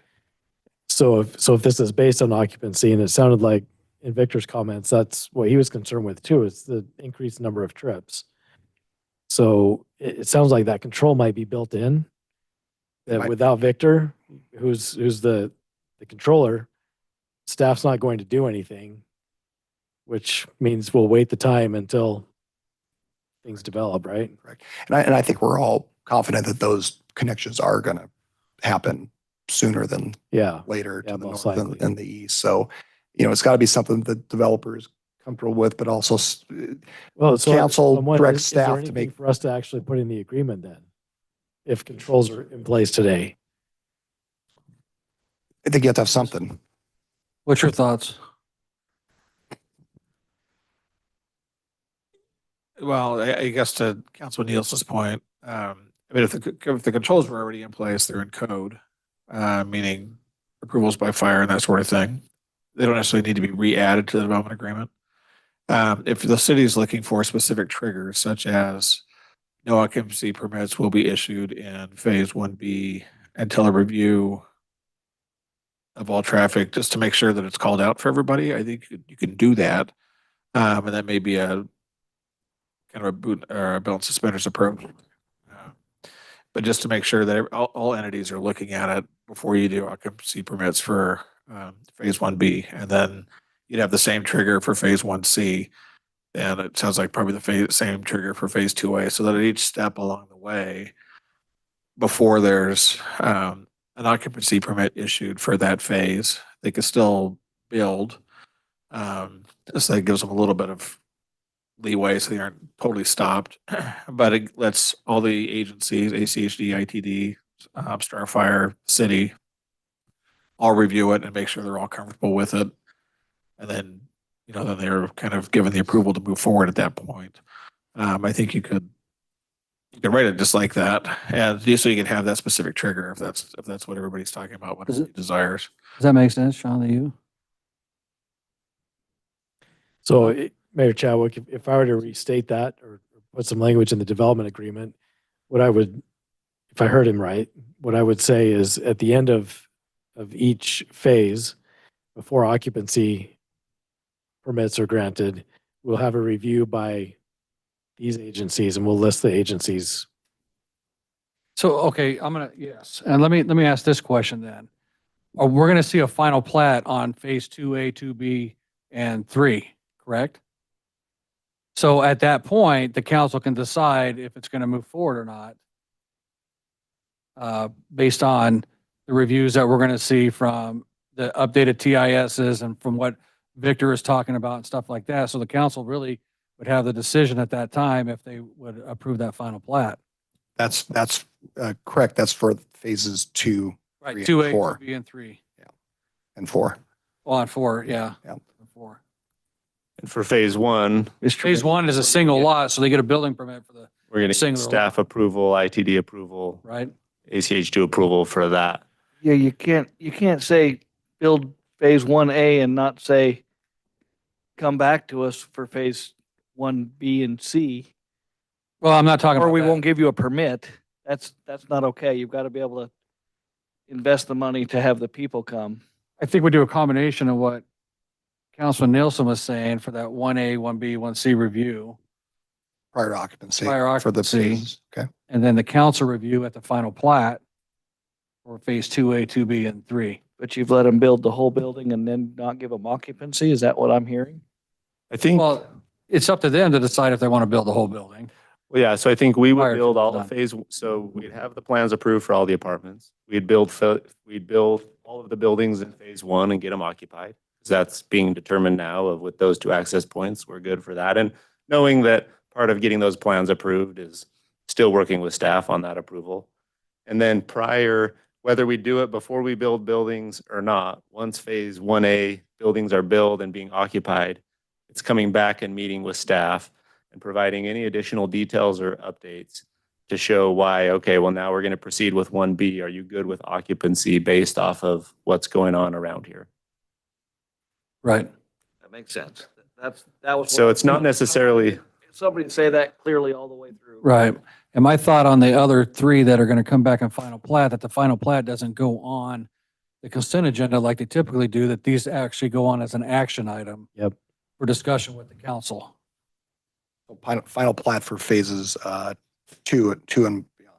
Yeah, 2 and beyond. That way that the control would be the council looking at those final plats, seeing if the fire chief has said it's okay, that ITD and ACHD said it's okay, that those connections were made, that we need to move that traffic.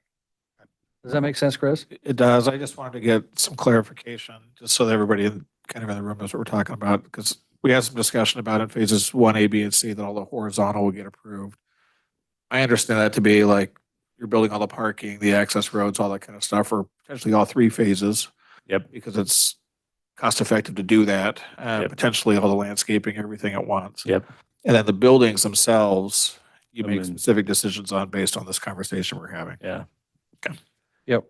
And really, it's on us to come and get in front of staff to get an occupancy approval of each of 1B and 1C in a timing that we're comfortable with so that when we build those buildings, we know we can get occupancy. And staff's review is going to be Victor? It'll include fire, ITD, and ACHD. all 3 of them. And I think it's important to call out that the purpose of this is safety, right? Yes.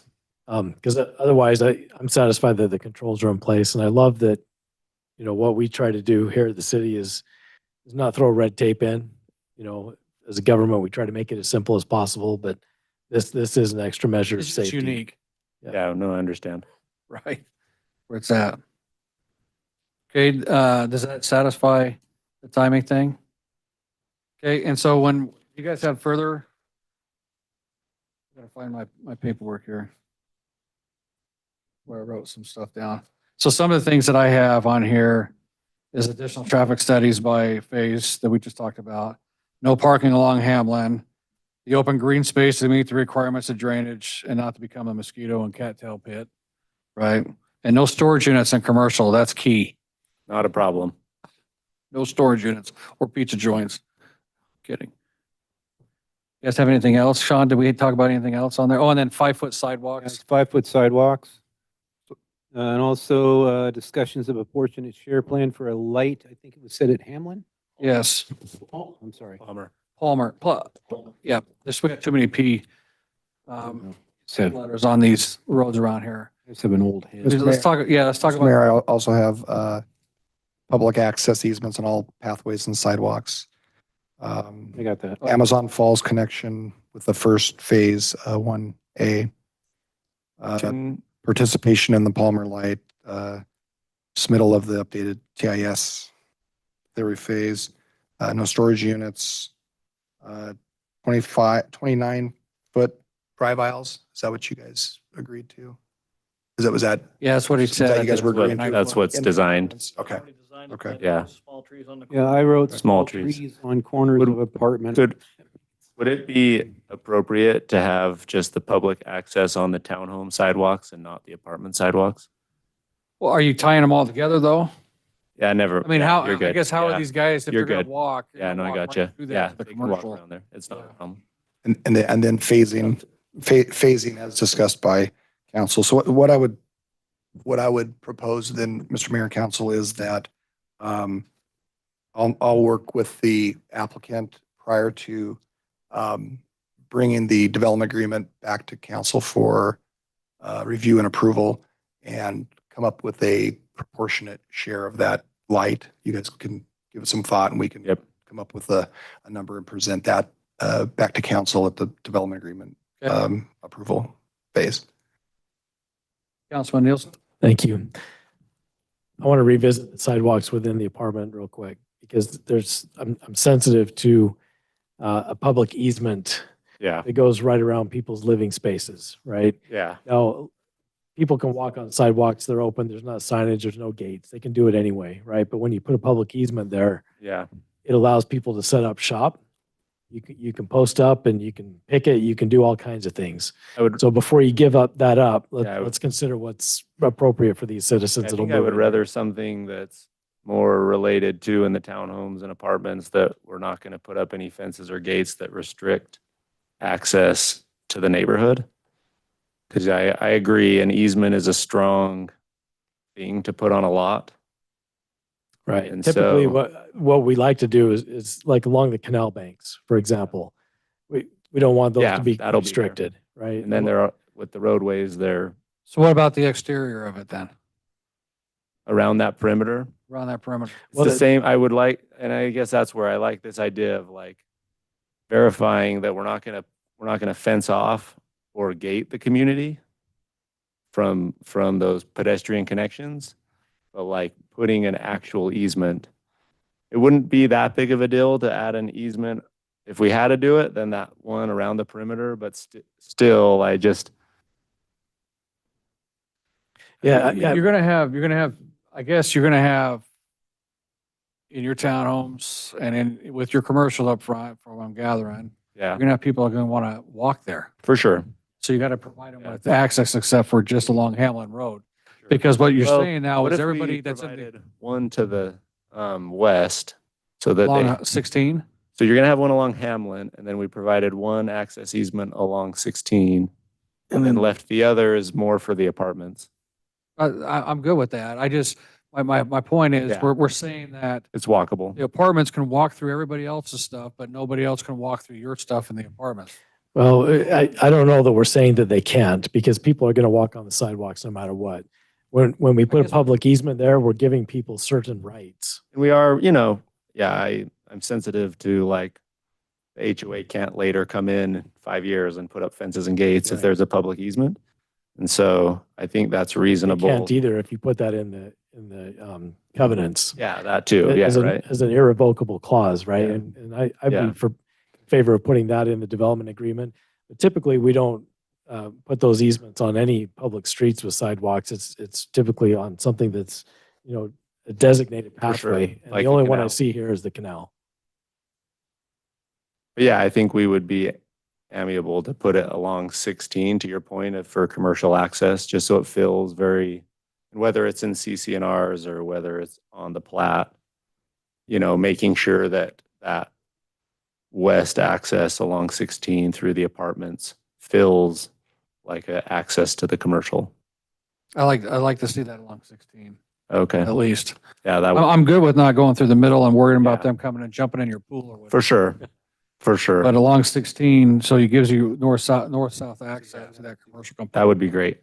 Mr. Mayor, Jason Ramsey, I would like to address, I think the public hearing is still open, so I think he wants to address a couple of these questions As part of the development team. as part of the development team.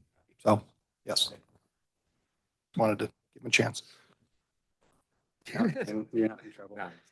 Just to talk a little bit about, Just name and address, please. yeah, my name is Jason Ramsey, and my address is 823 Speck Avenue, Suite 5, Caldwell, Idaho, 83605. Just to speak a little bit to the apartments and the way we typically build out an apartment complex, it makes it very difficult to phase individual 100-unit increments of apartments. Those contracts are negotiated for the total project. And so it's really extremely difficult to say we're only going to build 100 units because it doesn't make sense financially to do that. We negotiate volume pricing to provide a high quality product. And so for us, the big concession that we believe we're giving is the residential works with the current accepted TISs from ACHD and ITD. And like Thomas said, we're not saying that we're trying to not be workable, but at the same time, the way those have to be built, it's one piece. So to go start and stop, it just doesn't work that way. We buy all of our lumber up front. We negotiate all of our windows up front. We store all of our materials on site. All the subcontractors are planning to have a large number of people there for multiple years. And so we can't say, well, you have 6 months of work and then we're going to stop and make sure. I think we addressed that though with not allowing occupancy, correct?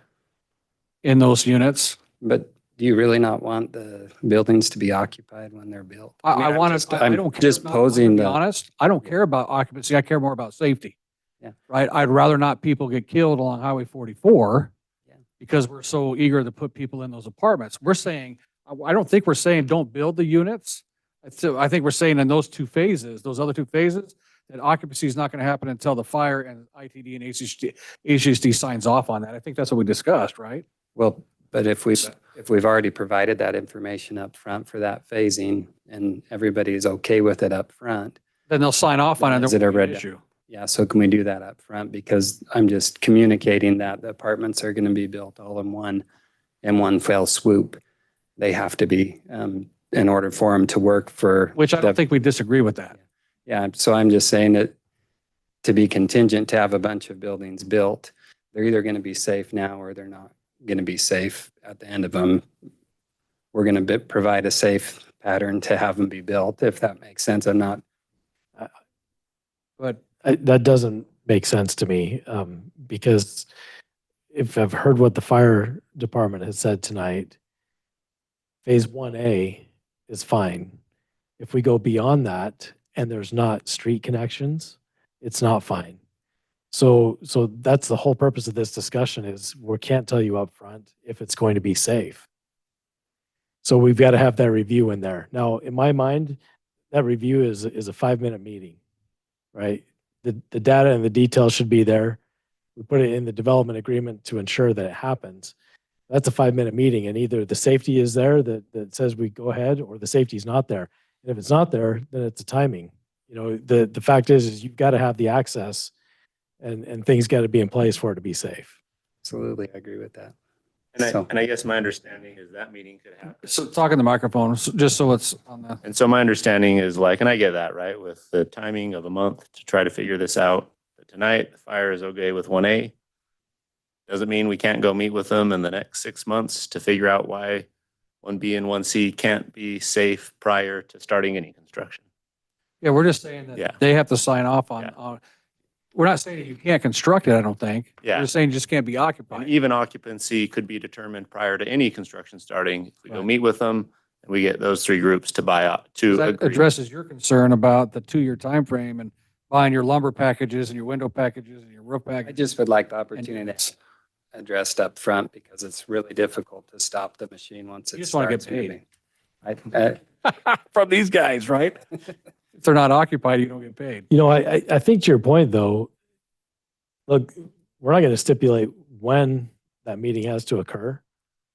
So when the accesses go in, trigger the meeting.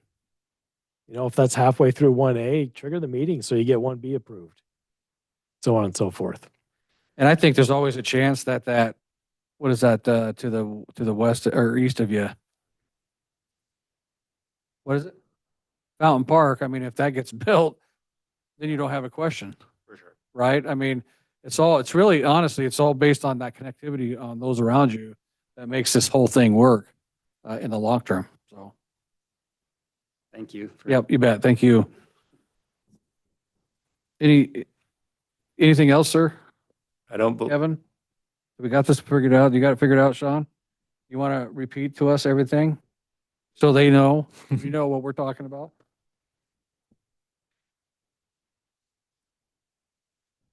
You want the conditions again? Yeah. Okay.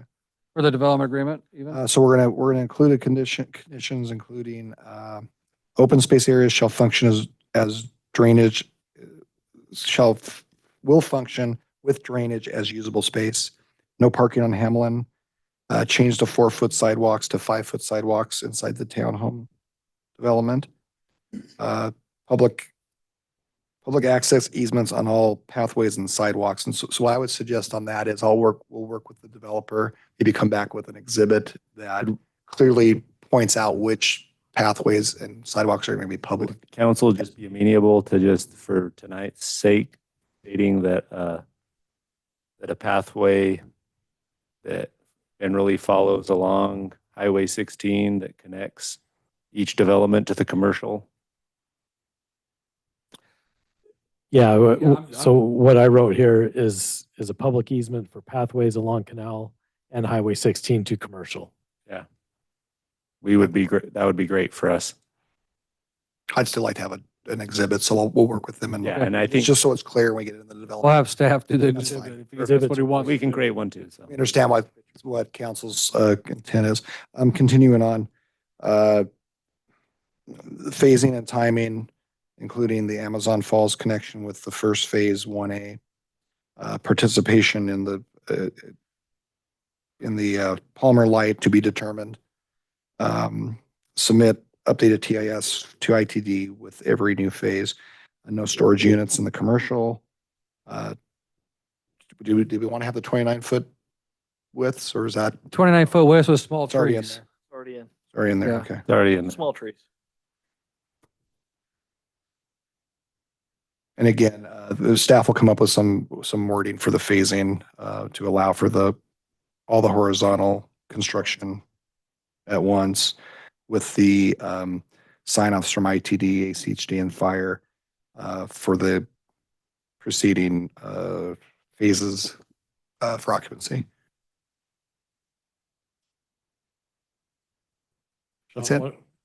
One other is the CCNRs for any HOA in the development would have an irrevocable stipulation that What kind of stipulation? irrevocable. Irrevocable. Thank you. Like the people can't get together and vote it out. I just didn't hear someone coughed. Sorry. Bless you.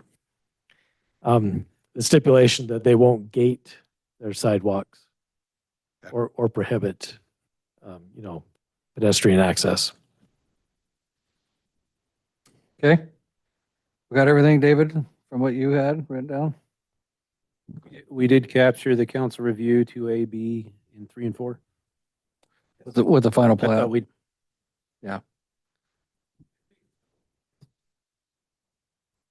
Yeah, final. Yeah. Did final you have plat, anything further? 2 and beyond.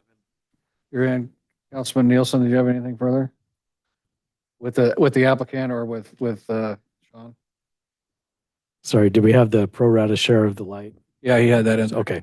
Yeah, that's everything on my list. Did we address the drainage? Yes, that was in there too at the beginning. Okay.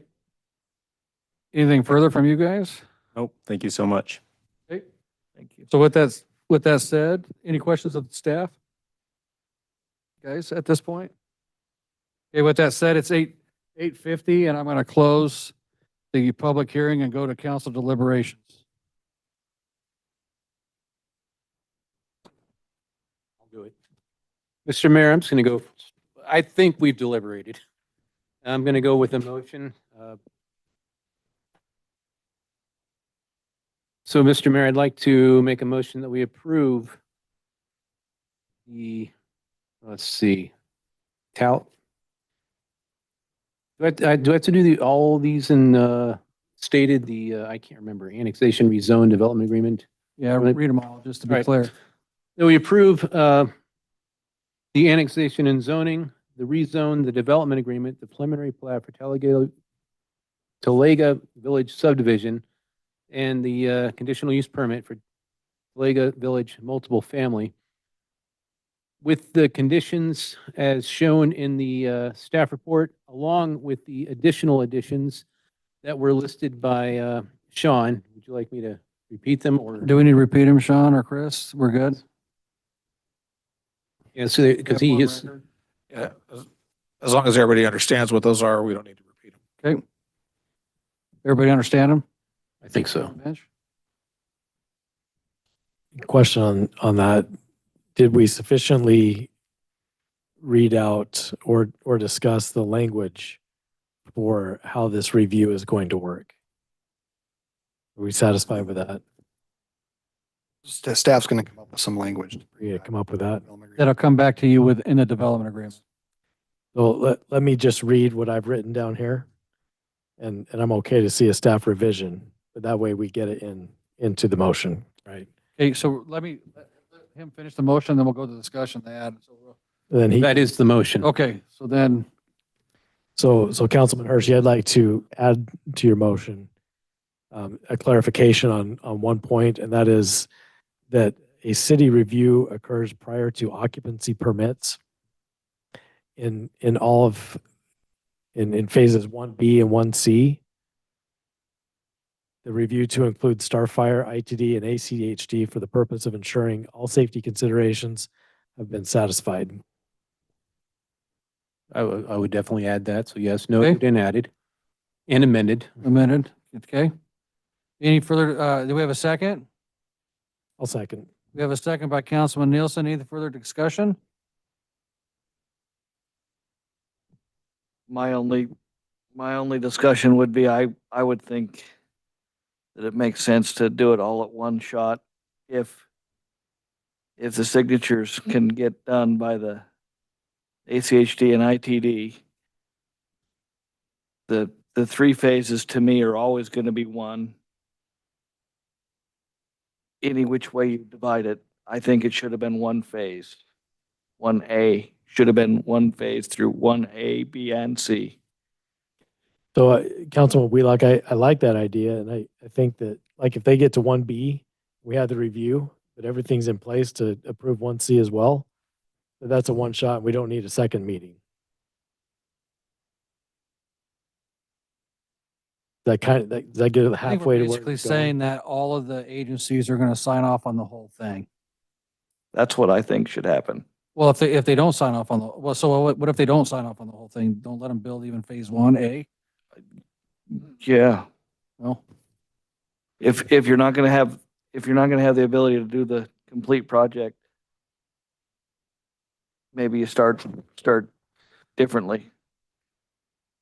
That's my opinion. I know I'm only one, but My thought is though, I don't think we're not allowing them to do the project. I think we're saying the occupancy of those other two phases will not happen unless those agencies sign off that we have adequate traffic and safety. Mr. Mayor, this is not uncommon even in regular subdivision developments that the city does. Oftentimes you allow a certain number of building permits until additional accesses are created, and that's what we're doing here.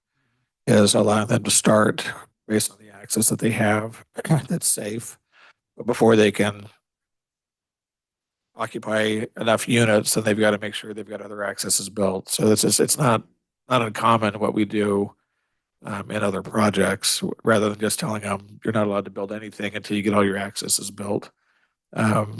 We allow a first phase to be built and maybe even a second, but then they've got to have a separate access if they get more than 50 homes, for instance. So there's fire and that sort of thing. So this is, in my opinion, something similar to that, rather than holding all development until and potentially even until other developers build. I agree with that, other than you're not talking about being able to do 15 homes. They're bigger, more commitment, I guess. And I'd like to see that balanced. Yeah, and I think that the balance is really on the applicant. If they want to build them all and can't occupy them, that's their choice, right? The city's controlling the occupancy piece, so the city's controlling the access and the cars on the road. If the developer wants to build every one of those apartments and they sit empty for a while and they're just paying interest on them, they can do that. My guess is they're going to have an incentive to make sure those accesses are built and they can move forward. But it may not be that they can get full access for all three phases. They get access for the first phase now. They might, with some other work, get access to the second phase, but they may have to do some more work before they can get access to that third phase. But they're generally the ones that control it. So the cities, by doing what you've talked about and what's in the motion, you're able to control the safety aspect of it, but the applicant can control, how much money they're going to spend. They don't have to build the second, third phases. They can wait until the access is constructed or it's there before they start building those. So that's, which, my guess is they're going to make sure it's pretty close because they don't want a bunch of buildings sitting there that they've paid for and paying interest on. Okay. Any amendment to the motions? Okay, hearing none. We'll go to roll call. Hershey, Aye. Wheelock, Aye. Nielsen. Aye. Okay, that motion carries. All right. Thank you. Okay, we're going to move on to item 6B with the Calvary Chapel Star, which I think everybody's here for. Sorry about that. I'm going to open the public hearing at 8:57 and ask the city council if they have any ex parte contact or communication regarding this project. None. Mayor Chadwick. Nielsen. Mostly none, but I drive by the site every day in normal course of my business. So Thank you. Now that they open the road, we have access, right? Okay, hearing none, except for the drive-by. Sean, do you have a little presentation to give?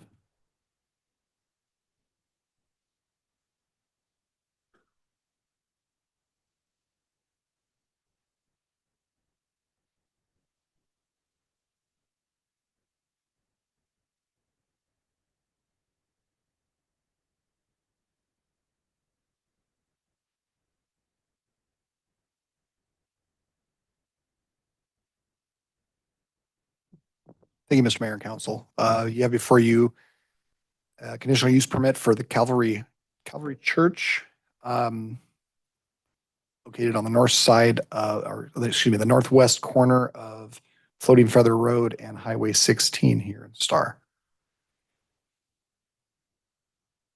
Project includes a conditional use permit for a church facility to include retail space and a drive-through restaurant and future event space.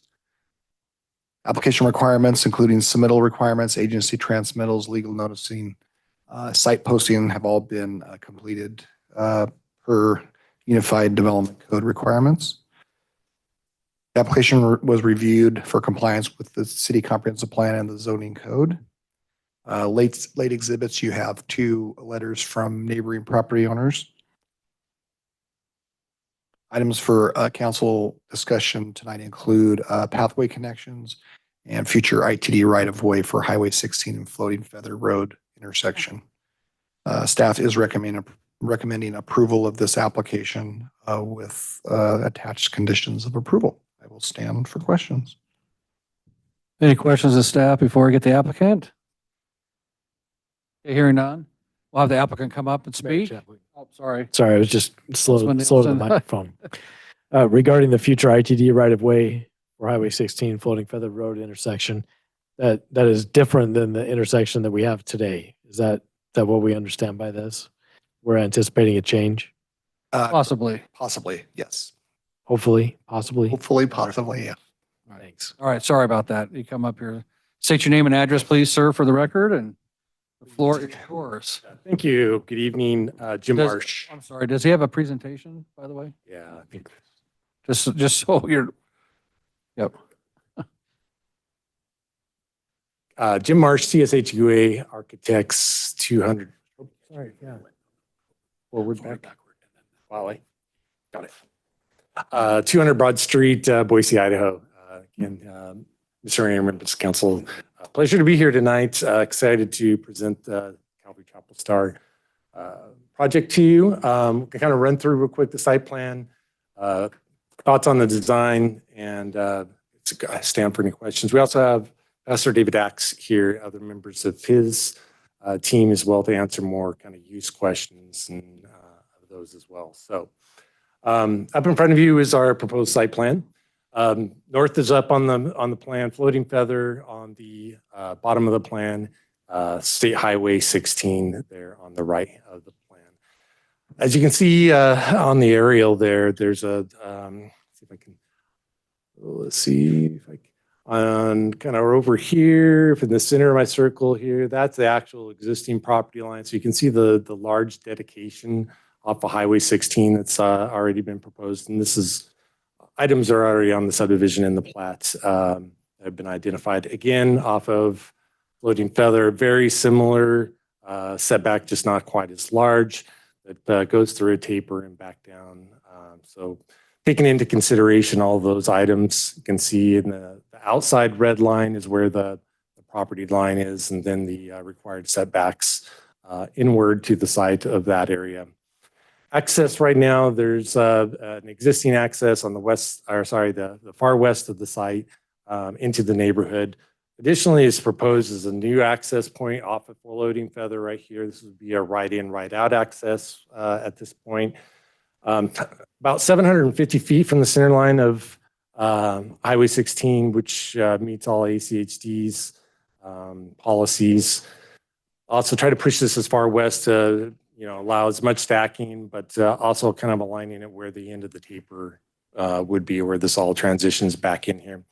Additional things on the site plan right here is we transition into the site, provided the main drive aisle into the site. It doesn't have any reversed park stalls in there, so there wouldn't be people that are actually trying to back out as people are pulling in as well. Try to put ample 30-foot drive aisles around a lot of the perimeter. Certainly work with staff, fire department to make sure all of the fire lanes and stuff are up to full standards and around the full perimeter of the site. Probably fairly obvious. Most all the buildings are pushed to the east in this case. And what we're showing is kind of two different colors of hatching. The dark buildings would be the first phase of the project, and the lighter buildings would be future phase as the campus grows and occupancy increases. So starting on the far north of the site, this would be the phase one worship hall. That would actually at a future stage would transition into a fellowship hall as the larger one would transfer down here. Below that would be some school areas, the main fellowship hall, office space. What we're showing here is a retail, we call this retail office. Right now, this is to be functioning as the church offices themselves.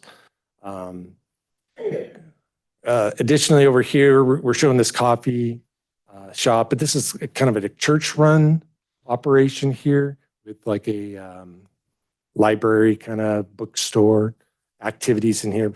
Again, we can have Pastor Axe or any members of his team come up and describe the use exactly of what this is. And if we heard anything from the last application, you want more storage. So we're showing another storage building over here. This is actually church storage. So the church has a lot of use for tables, chairs, holiday things. One one of the things that we think this does is it provides opportunity for a nice screening of the parking lot for the access off the residential drive and kind of an entryway into the development itself. A little bit hard to see, but we are trying to provide good drop-off zones. Initial one, there's kind of a drop-off zone right here for patrons, as well as right here for the future. And then I might just sneak ahead real quick, unless there's any questions right now. Let me go through one other kind of thing too here. So existing access, there's already an access point dedicated right here off the residential portion of it. There's also a dead end right here that we're proposing to just work with the fire department. I think originally they were looking at doing a kind of a large roundabout. We're looking at doing some possible removable bollards or something of similar case where access is restricted between the two uses, but in the case of the fire department, they could have full access through the site. So provide the turning radiuses and everything needed at that point. To the north is the ditch canal area. And I think that's kind of covers this particular side. Proposed landscape plan here, again, the new fellowship hall, worship hall on the far north east corner. Directly south of that, looking to have some open grass area there. It's just another activity area that could be open to kids and other activities that the church might have.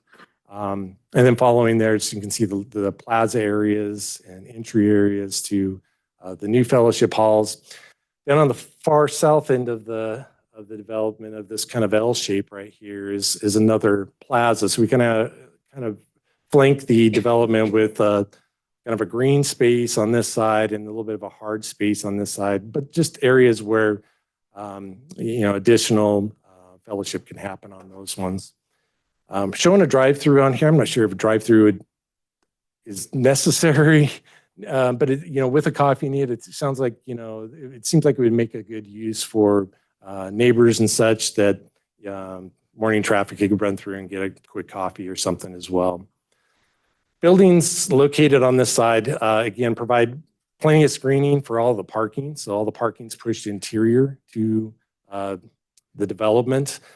Also provides a pretty good sound barrier, about as good as one as we can get through to the neighborhood.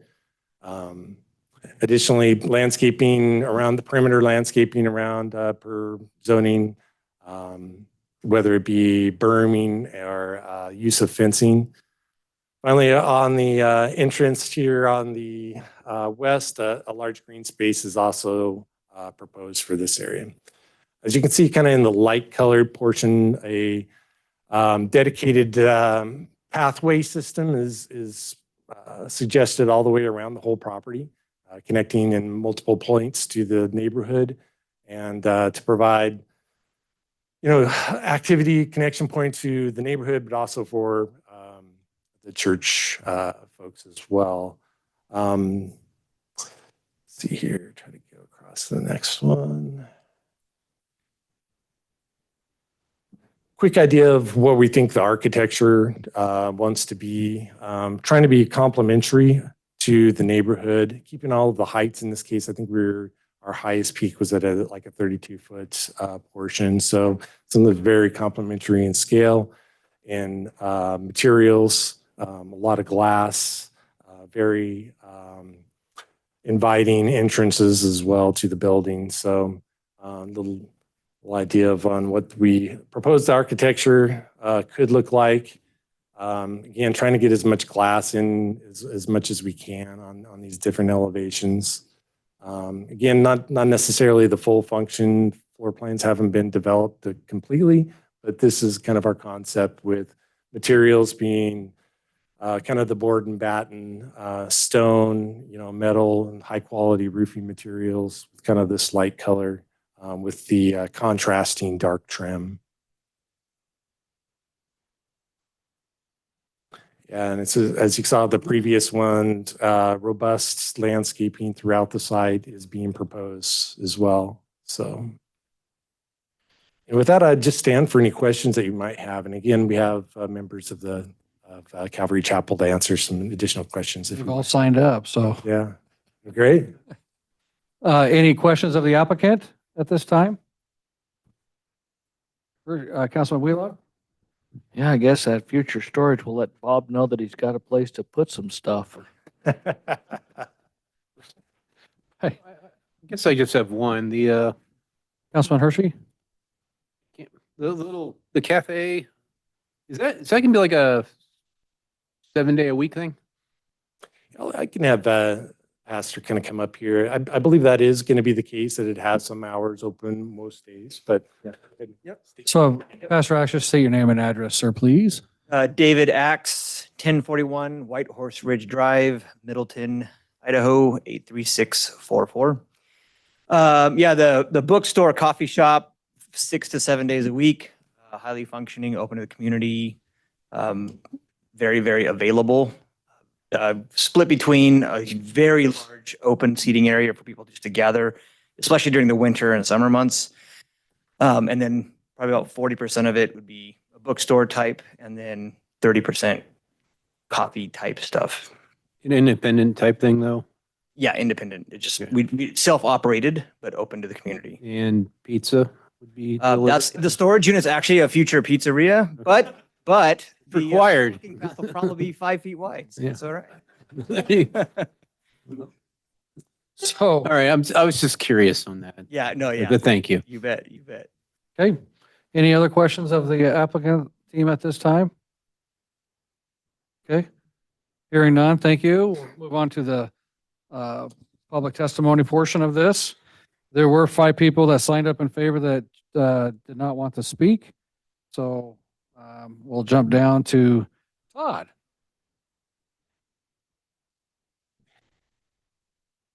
Where's my handout? I have it, but it's not really all that. Oh, you usually give it, you always give us one. Feeling left out till he gets his I paper. know.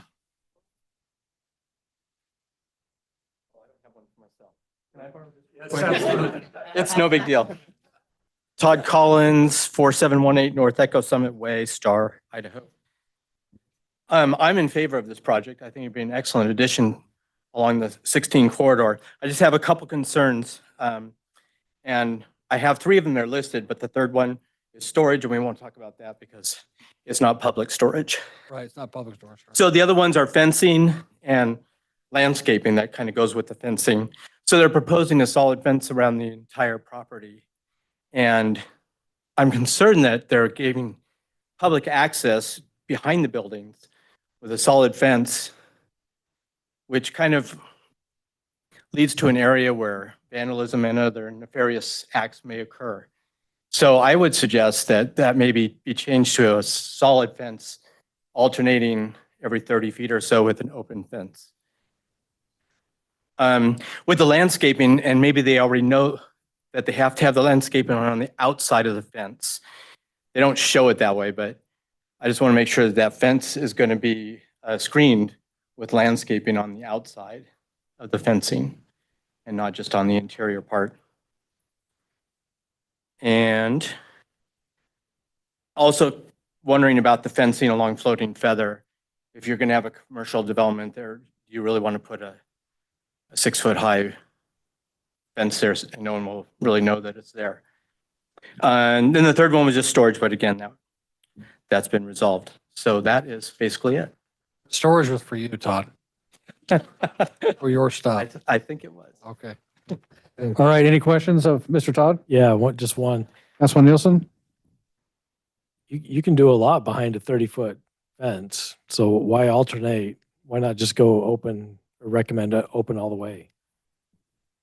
Ideally, that's what I would think, but maybe they want more private, they want some privacy for their gatherings. You know, the church members are in the back. They don't want to have to deal with all the noise from the highway, but yeah, ideally, I would say all open with landscaping to screen it.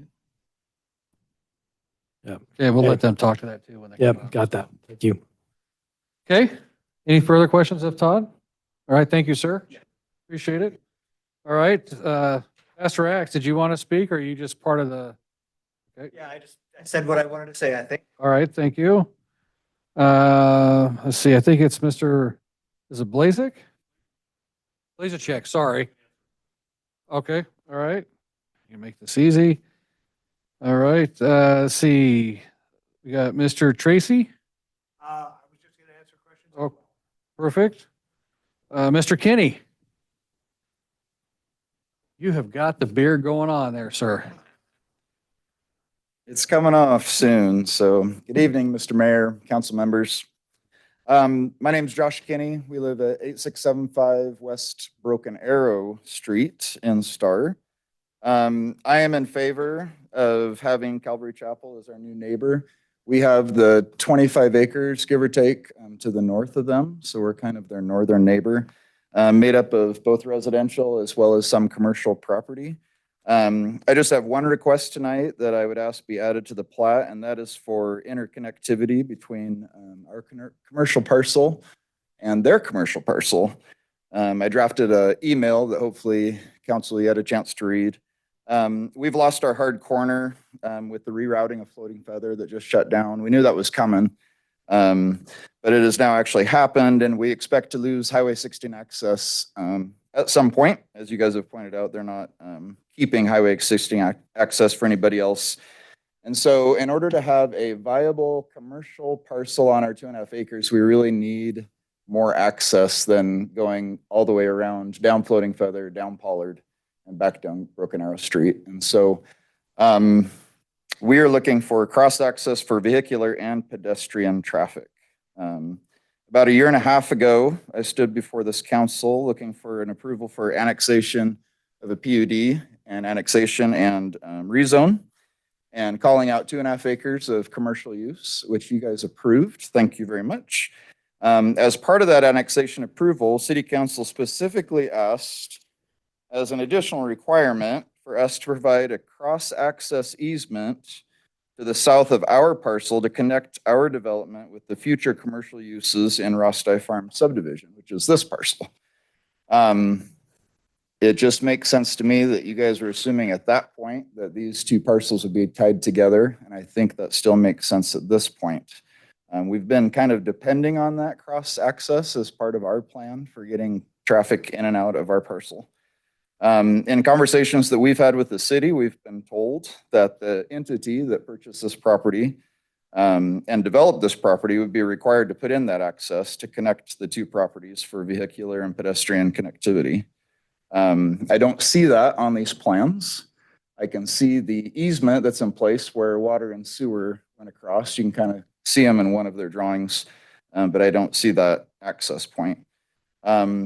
We do feel like the city of Star has some responsibility to do its best to promote and provide for the commercial property in the city of Star that they have previously approved. So that's what we're asking for, is that you guys would help us out here with some cross access for both pedestrian and vehicular traffic. Thank you very much. Okay, any questions of Mr. Josh? Okay, sir. Ms. Kelly?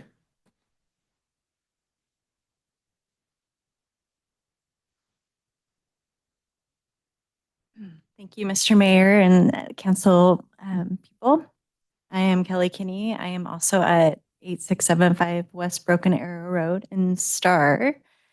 Ooh, I'm a little nervous. I don't know why. Don't be nervous. I love this project. We are all in favor of this beautiful concept and really feel like it's an answer to our prayer for adjoining neighbors to what we have going on and love the beauty and simplicity of it. And just to kind of refresh memories and to maybe present to new neighbors who don't know, the barns on our commercial property will house commercial, of which I'm one of the small business owners. And so to Josh's point, I'm just up here again to say interconnectivity is key. And we've met the new Regency neighbors in the Toll Brothers sub on the other side of us, who have now also lost their access from Old Floating Feather, Broken Arrow Road. And we have felt the impact of these new neighbors, and we feel on the other side of us too, where this is all going in a real appeal, I guess I will say, for connectivity, for pedestrian traffic, and for people to get to these beautiful entities in a safe manner. And so we're hoping to just appeal to Calvary Chapel and to the city to help us make that happen. We're really excited about what it's all going to look like. It's very complementary to that part of town, but also being one of the only neighborhood commercial entities on that side of Star. As Josh stated, we just need help in making that happen. So you guys are the ones that get paid the big bucks to figure it out. But I'm just here to say, you know, we're hoping that can be something that happens, because really the livelihood of what we do and then day in, day out is affected tremendously by it. So. Okay. Thank you. Any questions? Mayor Chadwick. Councilman Nielsen? And, you know, maybe I should have asked Josh, but I'm supposing you two talk. Every now and then. So I've got this drawing here, and the yellow highlights a desired pathway. Can you tell me why it's over here right in front of the proposed fellowship center versus just going straight up here? I believe that's because that's our proposed road. Yep. Yeah. You can speak as husband and wife. Yeah. Yeah, we have, Make sure it's talking to the microphone so it goes. sorry. We have a private road there we've been working on with Sean and Ryan that runs north and south. That basically lines up with that, where that sketch went up. It runs right down the property line of where commercial switches to residential on our parcels. And it's where an easement's already in place for the water and sewer that cross there. Got it. So to us, that makes sense on our side. It kind of looks like it makes sense on Calvary Chapel's side, but we're open. We just need connectivity. So, and I do understand that the access off of Floating Feather may not yet be approved by ACHD on their southern boundary. So maybe that doesn't necessarily apply at this point, but that's why we put it there. There's already a road in place that goes straight up to the Milestone subdivision. Okay, thank you. Okay. Any further questions? None? Okay, you did great. So no need to be nervous. All right, Michael Keys. Oh, I almost said Councilman Keys. I got so used to saying that for so long. Been a minute. It's been a minute. Yeah. Michael Keys, 338 South Long Bay Way. Honorable Mayor and Council, I would like to point out that it's been since 2012 since a new church was built in Star. And since then, our population has doubled, maybe tripled. We're due for a new church. We've got a lot of new worshipers that are moved here and that need a home. Additionally, Calvary Chapel, I think, has been a good neighbor. They've been a great member of our community. I think it's time that they found a home in Star. So I would urge you to approve this project. Thank you very much. Thank you. Mr. Hammonds?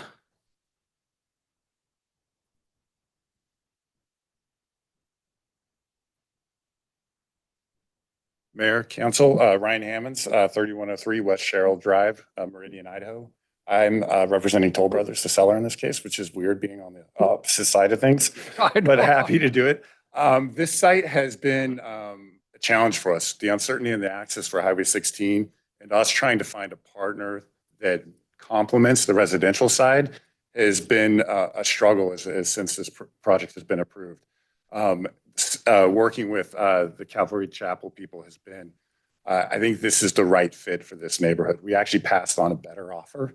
I shouldn't say that. We're a publicly traded company, and I probably not do my stockholders the right thing, but this was the right thing for us, for the neighborhood, and I think for the city of Star. I do empathize with the Kinneys and the access. Our project was approved before theirs was, and there was no condition of access to the north.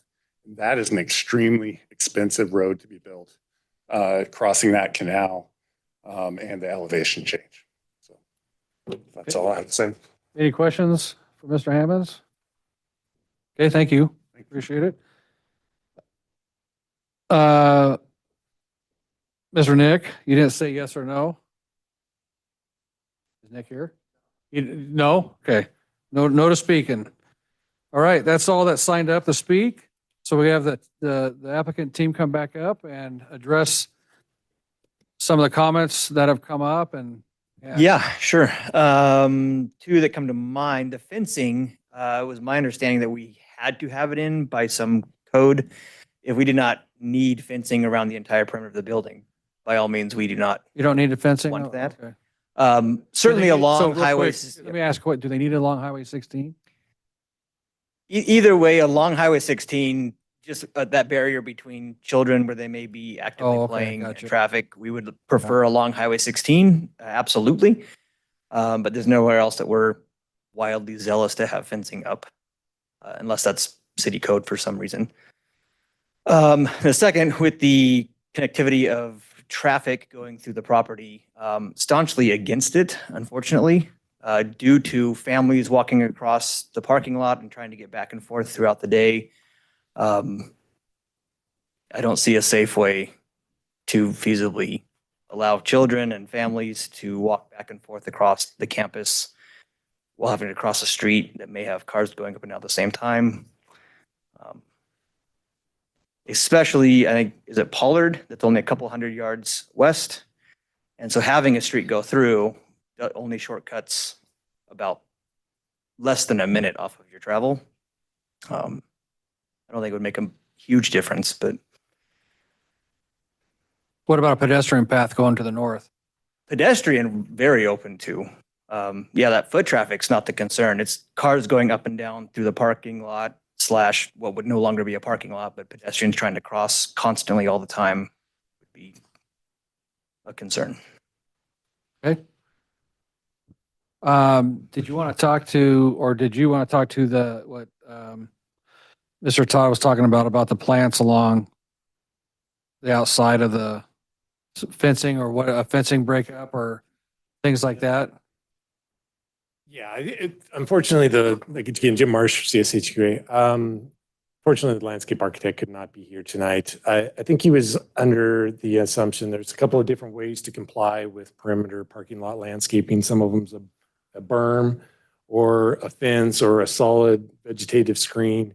So I think he's just trying to follow code of what we can find. So I think we're open to any of what the code requires. But yeah, I think after talking with David, a fence in certain locations where security, especially with children, makes most sense. And pretty much all other places, some other kind of form would be more applicable. Okay. Anything else? You guys got any questions of the applicant or comments or? I did notice that the sewer connection going north has got is in the pathway in the grass. I believe Ryan Field or Morgan's got some requirements for that piece of the ground. Is that right, Ryan?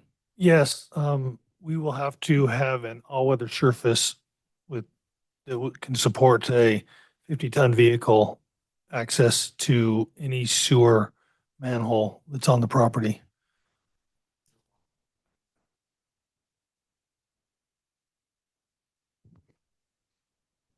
That's the only thing I saw. Okay. Anything else for council of the applicant? Staff. You can ask staff, absolutely. So I to Josh Kinney's point, I remember the public hearing when we were asking about that access, and I know that's something we typically do whenever a property abuts other property, right? What I'm not aware of is any other conversations that happened after that where assurances were made, or so I'm interested. Just what is, from the city's perspective, what has the conversation been with the Kinneys on providing this access? So, I guess I'll answer that, Mr. Mayor and Council. First of all, regarding the history of this property, the representative from Toll Brothers is correct. At the time of the approval of the Rosti Farms preliminary plat development, there was no requirement for cross access. At that time, we did not know what type of commercial was going to go in on that corner.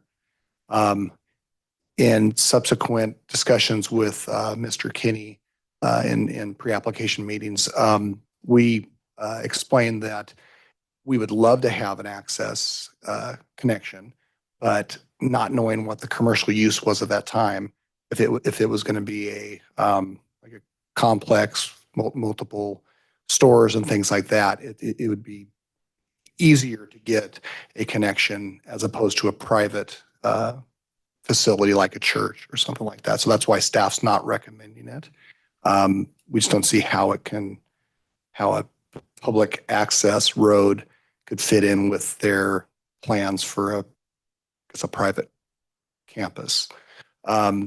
So yeah, it was our desire. It's always our desire to have cross connection, but we don't know. It's very similar to the, if you remember the condition we put on the Milled Olive a couple months ago, where we did recognize those connections, but we did specifically say until we know what those uses are adjacent, there may or may not be cross access depending on what type of use. And I believe that's the same that we have in this situation. Yeah, like I said, I think that's pretty standard. Just appreciate you filling in the blank there. So if I understand correctly, what you're saying is because of the requested use here is, I mean, it's a commercial site, but it's not really being used for commerce much, as in the same way as like a strip mall or a big box store or something like that, which. Right. And there's other concerns that you have to look at when, even if, let's say this was a commercial, like a commercial center in here. Mr. Kinney does have a private road coming from what is now Broken Arrow, and ACHD is not really keen on connecting two public streets with a private street. So more than likely, this would need to be a private road or a private drive connecting the Kinney property to this property and then out to Floating Feather. And so there's some problems associated with trying to coordinate that, because again, you're putting public traffic on private property. And so as stated in testimony, with the disconnection of Broken Arrow to Highway 16, you can envision a lot of folks cutting through this development, this church facility, to get down to whatever our future access point is to Highway 16, rather than going around Pollard. I mean, people are going to go the quickest way. And so I could see additional traffic, maybe unnecessary traffic coming through both properties. So it's just something that when we approved Rosti Farms, it was so early on, we didn't know. Matter of fact, I don't even think we really knew what the status of Broken Arrow was going to be, or the timing of that. And then when Mr. Kinney came through, not knowing what this commercial property was going to be ultimately, in addition to our continuing conversation with ITD on what the build out right of way is going to be at this intersection. So there was a lot of unknowns, and so we try to do the best we can to guide property owners, but until we get everything together, we just don't know what's going to happen. Hope that explains kind of. Yeah, that fills in the gap. Thank you. Yeah. Okay. Any further questions of the applicant or staff? Mr. Mayor? Yes, sir. I mean, how could we fix the access if it was a pedestrian? Would you be interested in helping put a pedestrian path across that bridge, across that canal? A footpath kind of up that embankment over the canal. Open to discussion, absolutely. Like very, very much so. Okay. Any further questions of the applicant? Councilman Nielsen? I'm still thinking here. We've talked about frontage road. There's an awful lot of width there between Highway 16 and this and where they're going to put the property. is that all anticipated to support that intersection? Or is there room for frontage road to be installed there? I think that's intended to be for the actual Highway 16 widening in the long term. Now, how much they're going to use, I don't know. They're still doing their studies and stuff on that.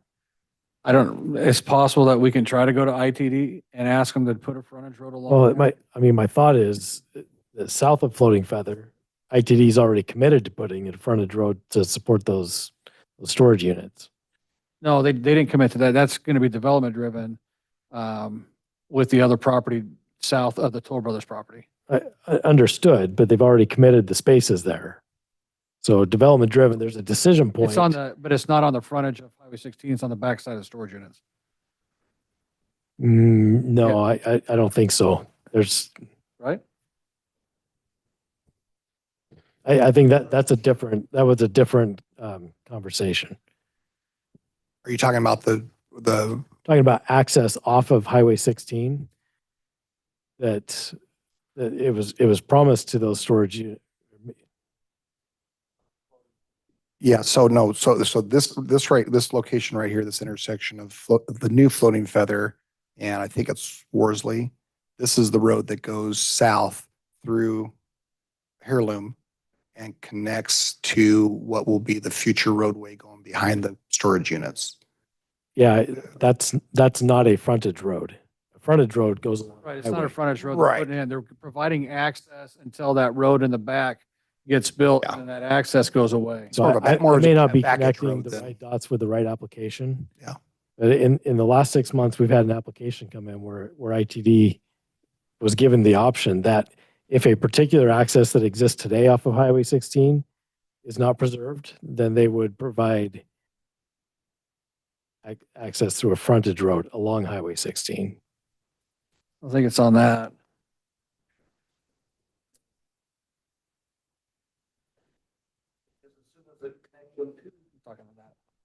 As soon as the connection was made back through Moyle, the frontage road went away. So it would be Broken Arrow would be that connection already. Does that make sense? Was that the decision point? So when the access, As soon as there came was off of access Moyle, off the back, that took it away. front went away. Okay, No longer an option. got that. However, until that occurred, that there was an option for a frontage road, which tells me the ITD is open to the width of a frontage road being possible along there.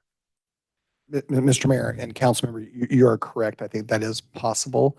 Right now, ITD is going through a new environmental review study of the entire 16 corridor. We have, the mayor and I have seen some preliminary plans that do show actual frontage roads in certain locations on the corridor. So it's possible this could have one within this existing right of way, but we have no idea. And I don't think they do either until their consultants go through that report and kind of figure out, because a lot of it's going to have to do with us fighting for this connection to Highway 16. And so I would hate for us to commit to anything, at least right now, until we know what those final plans are going to be for this corridor. Well, we can't commit anything for ITD, but I mean, We could have a similar discussion with them. similar to what we did on the Josh Kinney application. We can look ahead and say, what if? Right.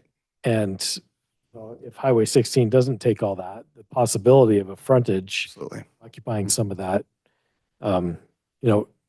it's there and perhaps should be part of this development agreement somehow. Well, I think that's more of a city thing than part of the development agreement. Because there's no way that these guys could be responsible for any road on the outside. No, but they do own the property. Well, that easement though is technically Got it. It's controlled by ITD. I got it. Okay. So we can work with ITD and see if there's an opportunity to get a road down along Highway I 16. believe the majority of this open area right here is already existing right of way. What we added is that we added this part to the Rosdai Farms development to preserve that future potential of having a ramp there. Yeah. Right. Yep.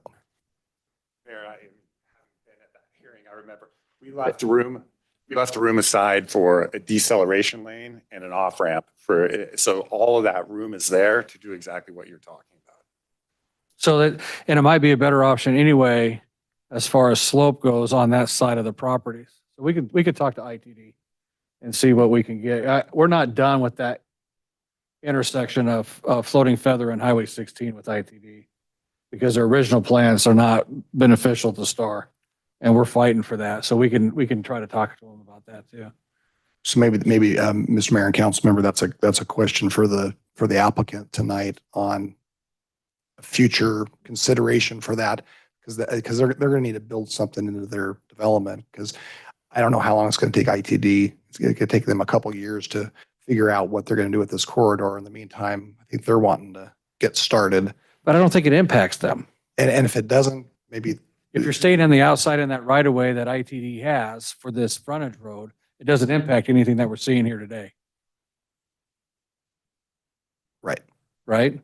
So there's nothing that would prevent them from building this if we can work with ITD to try to get that right of way or that frontage road along the edge. you're right. I guess that's separate from this application. That's separate from Okay. the application. You're right. Yeah. Okay. Makes sense? Thank you. Yep. Okay, any further questions of the applicant? Hearing none. It's 9:40. We're going to close the public hearing and go to council deliberations.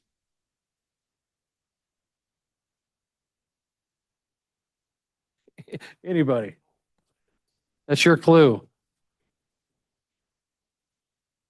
Don't mind Councilman Hershey, like he said, he had a hip replacement here a month ago. He's-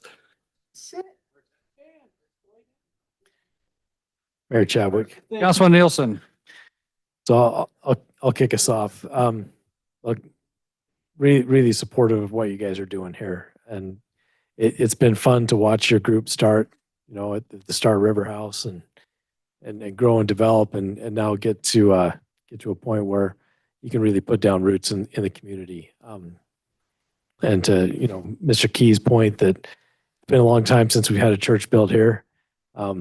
This is a community of faith in my experience and love to see that continue. So when it comes to this development, what I find is that your application is consistent with our comprehensive plan, consistent with our zoning ordinances. It looks like you've accounted for all the rights of way and utilities. I'm satisfied with leaving the fencing up to you guys. I would encourage you to, of course, apply your fencing for safety, apply it for visibility so that we don't create any scenarios where nefarious things can take place. And obviously, prioritizing individual safety is the key there. I see that, the application for a drive-through being a conditional use permit.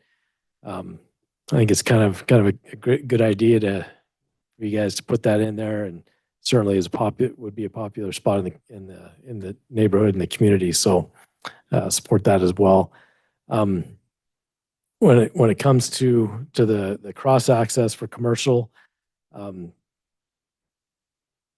boy, I'm torn on that because I see exactly where the Kinneys are coming from, and yet hearing kind of all the challenges that are surrounding that, and looking at the possibility of turning that parking lot into a busier road right in front of the church, or in front of that facility, I think creates a challenge. And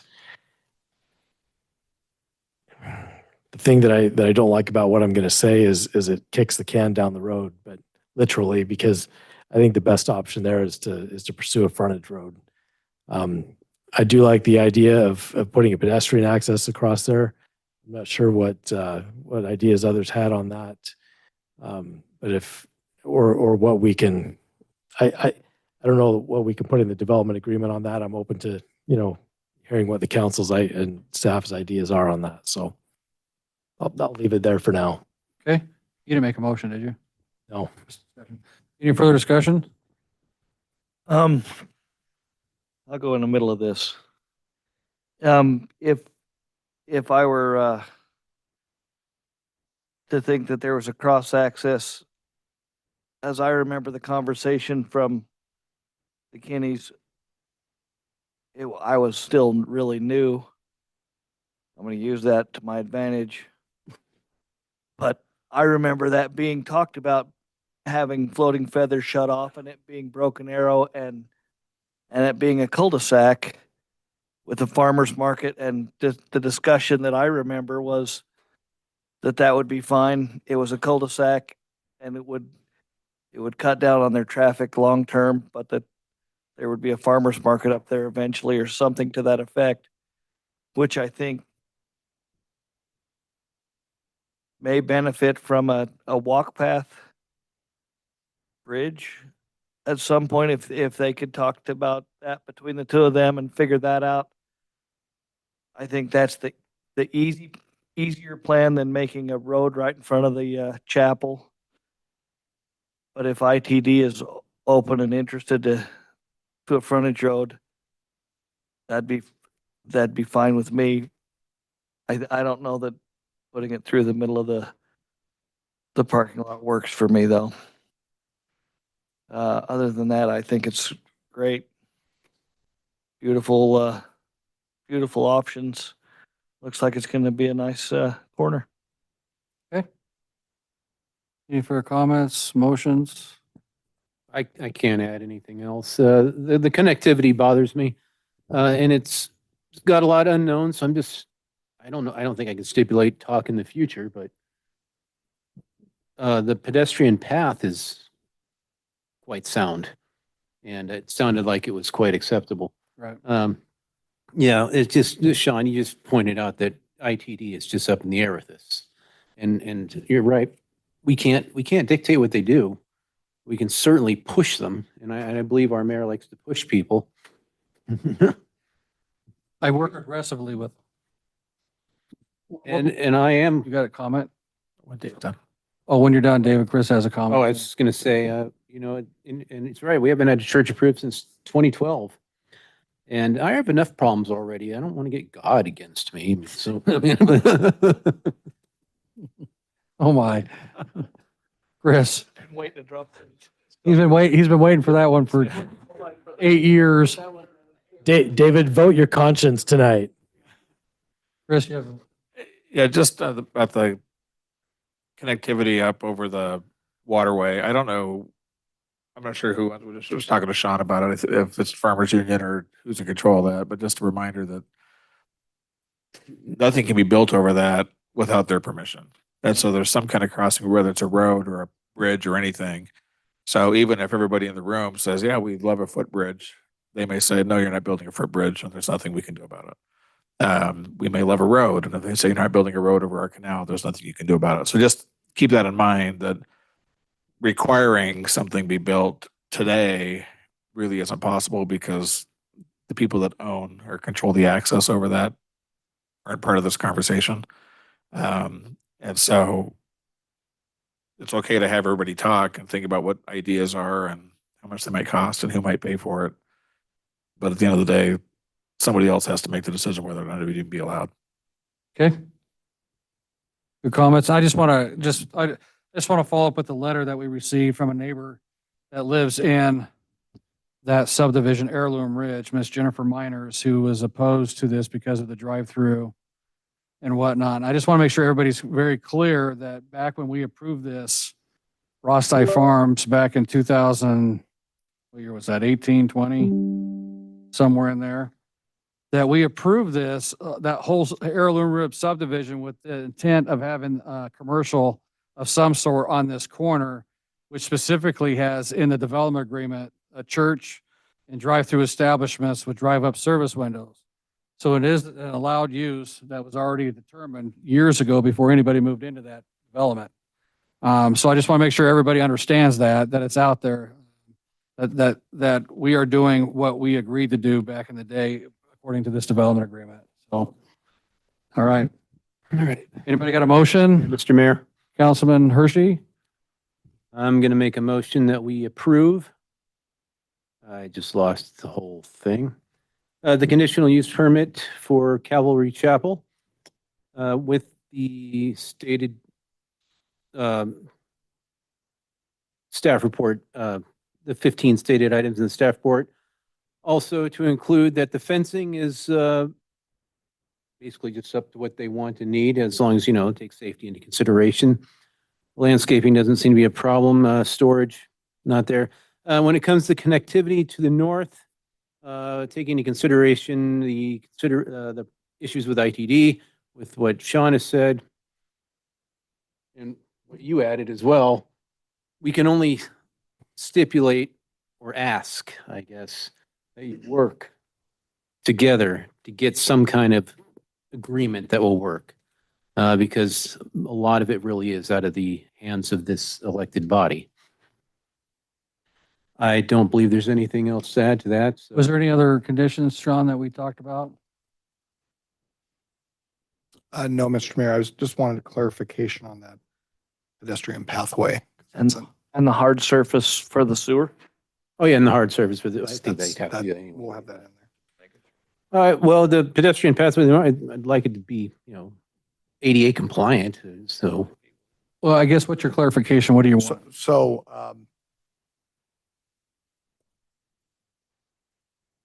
right now, the northern property line of the church property is on the north side of the existing foothill ditch. So if you're going to require a crossing, you need to understand that that's going to put that financial burden on the church to build that. Also, that they're going to need to work with the property owner because part of it would obviously be on the northern property owner's property. And then there's the coordination with the ditch company to get approval for it to even have that. So you just need to be clear with what the intent is with your condition so we don't have a stumbling block later on. I think it's something that they would have to just leave it open to them working it out if it's something that's feasible for both parties. That was my. Okay. That was my general, what I was hoping to come across is I realize that a lot of this is out of our hands, but I'd like those conversations to happen. Chris, is that good? Yeah, yes, it's fine. I mean, the reality is there's not much we can do from the city side. We can require a conversation, but we can't do much more than that. And that's my motion. Okay. Is that clear enough for you, Sean? And then maybe if you would just add, it's up to you guys, but if you just want to add, so we have language in the findings that to also work with ITD on a potential frontage road connection. Well, that's up to us to work with them on that, not them. No, just get it, yes. Oh, about us working with them? Just get it in your motion or something that That the city will with work with ITD on the front. ITD on a potential frontage Yeah, road. add that, please, Yeah. as stated. And that's my motion. With no guarantee from ITD. I think that's understood. I guess that's, No, but we can do a lot of conversations Yeah. and I'll start that conversation pretty quick because tomorrow, because I'll talk to ITD tomorrow about that and start that conversation because we have a lot of things to work out about that Floating Feather Highway 16 intersection based on the preliminary stuff that they showed us. But a frontage road's not out of the question because a frontage road was done for the properties north of Beacon Light. They did them for Dude DeWalt. They did it for on the other side as well with Medici Hills, kind of a development, how they had it in their plan. So it's something I think that can be done. We just got to start that conversation, see how that can be done, which doesn't impact your current layout right here on there. And it might even mean, like you said, we can propose that. Now's the time to propose that to ITD while they're going through this report. Right. So. and I'll second that motion. Okay, we got a motion. We have a second. Any further discussion? Okay, hearing none, roll call. Hershey, Aye. Wheelock, Aye. Nielsen, Aye. That motion carries. Welcome to Star, Calvary Chapel Star. And then we'll work on that, Josh, and we'll talk about that and see how that can work on that side of the property. Okay? All right. Okay, we're gonna move on to item 6C. Hey, guys, we have to finish some business, so if you go out there in the hall, sorry. so we can finish business. Thank you. Right, right. So item 6C, we need to table this, to February 6th. Okay. First Tuesday. Yeah, Mr. Mayor, Councilman Hershey? I move that we table the public hearing for Keely conditional use permit to the 6th of February. This is to allow ACHD to provide an update review letter based on some changes that they all did. Yes. Okay, we got a motion. We have a second. We have a motion, a second by Second. Councilman Wheelock. Any further discussion? Hearing none, roll call. Hershey, Aye. Wheelock, Aye. Nielsen, Aye. That motion carries. Thank you. Moving on to item 6D, we need to also table this to February 20th to Star Point subdivision. They're having some interesting discussions and challenges with ACHD on their stuff, so they got to get that all worked out. Mr. Mayor, Councilman Hershey. I move that we table the public hearing for Star Point subdivision Phase 2 until the 20th of February, 2024 to resolve ACHD issues. Okay, we got a motion. We have a second. Second. We have a motion, a second by Councilman Wheelock. Any further discussion? Hearing none, roll call. Hershey, Aye.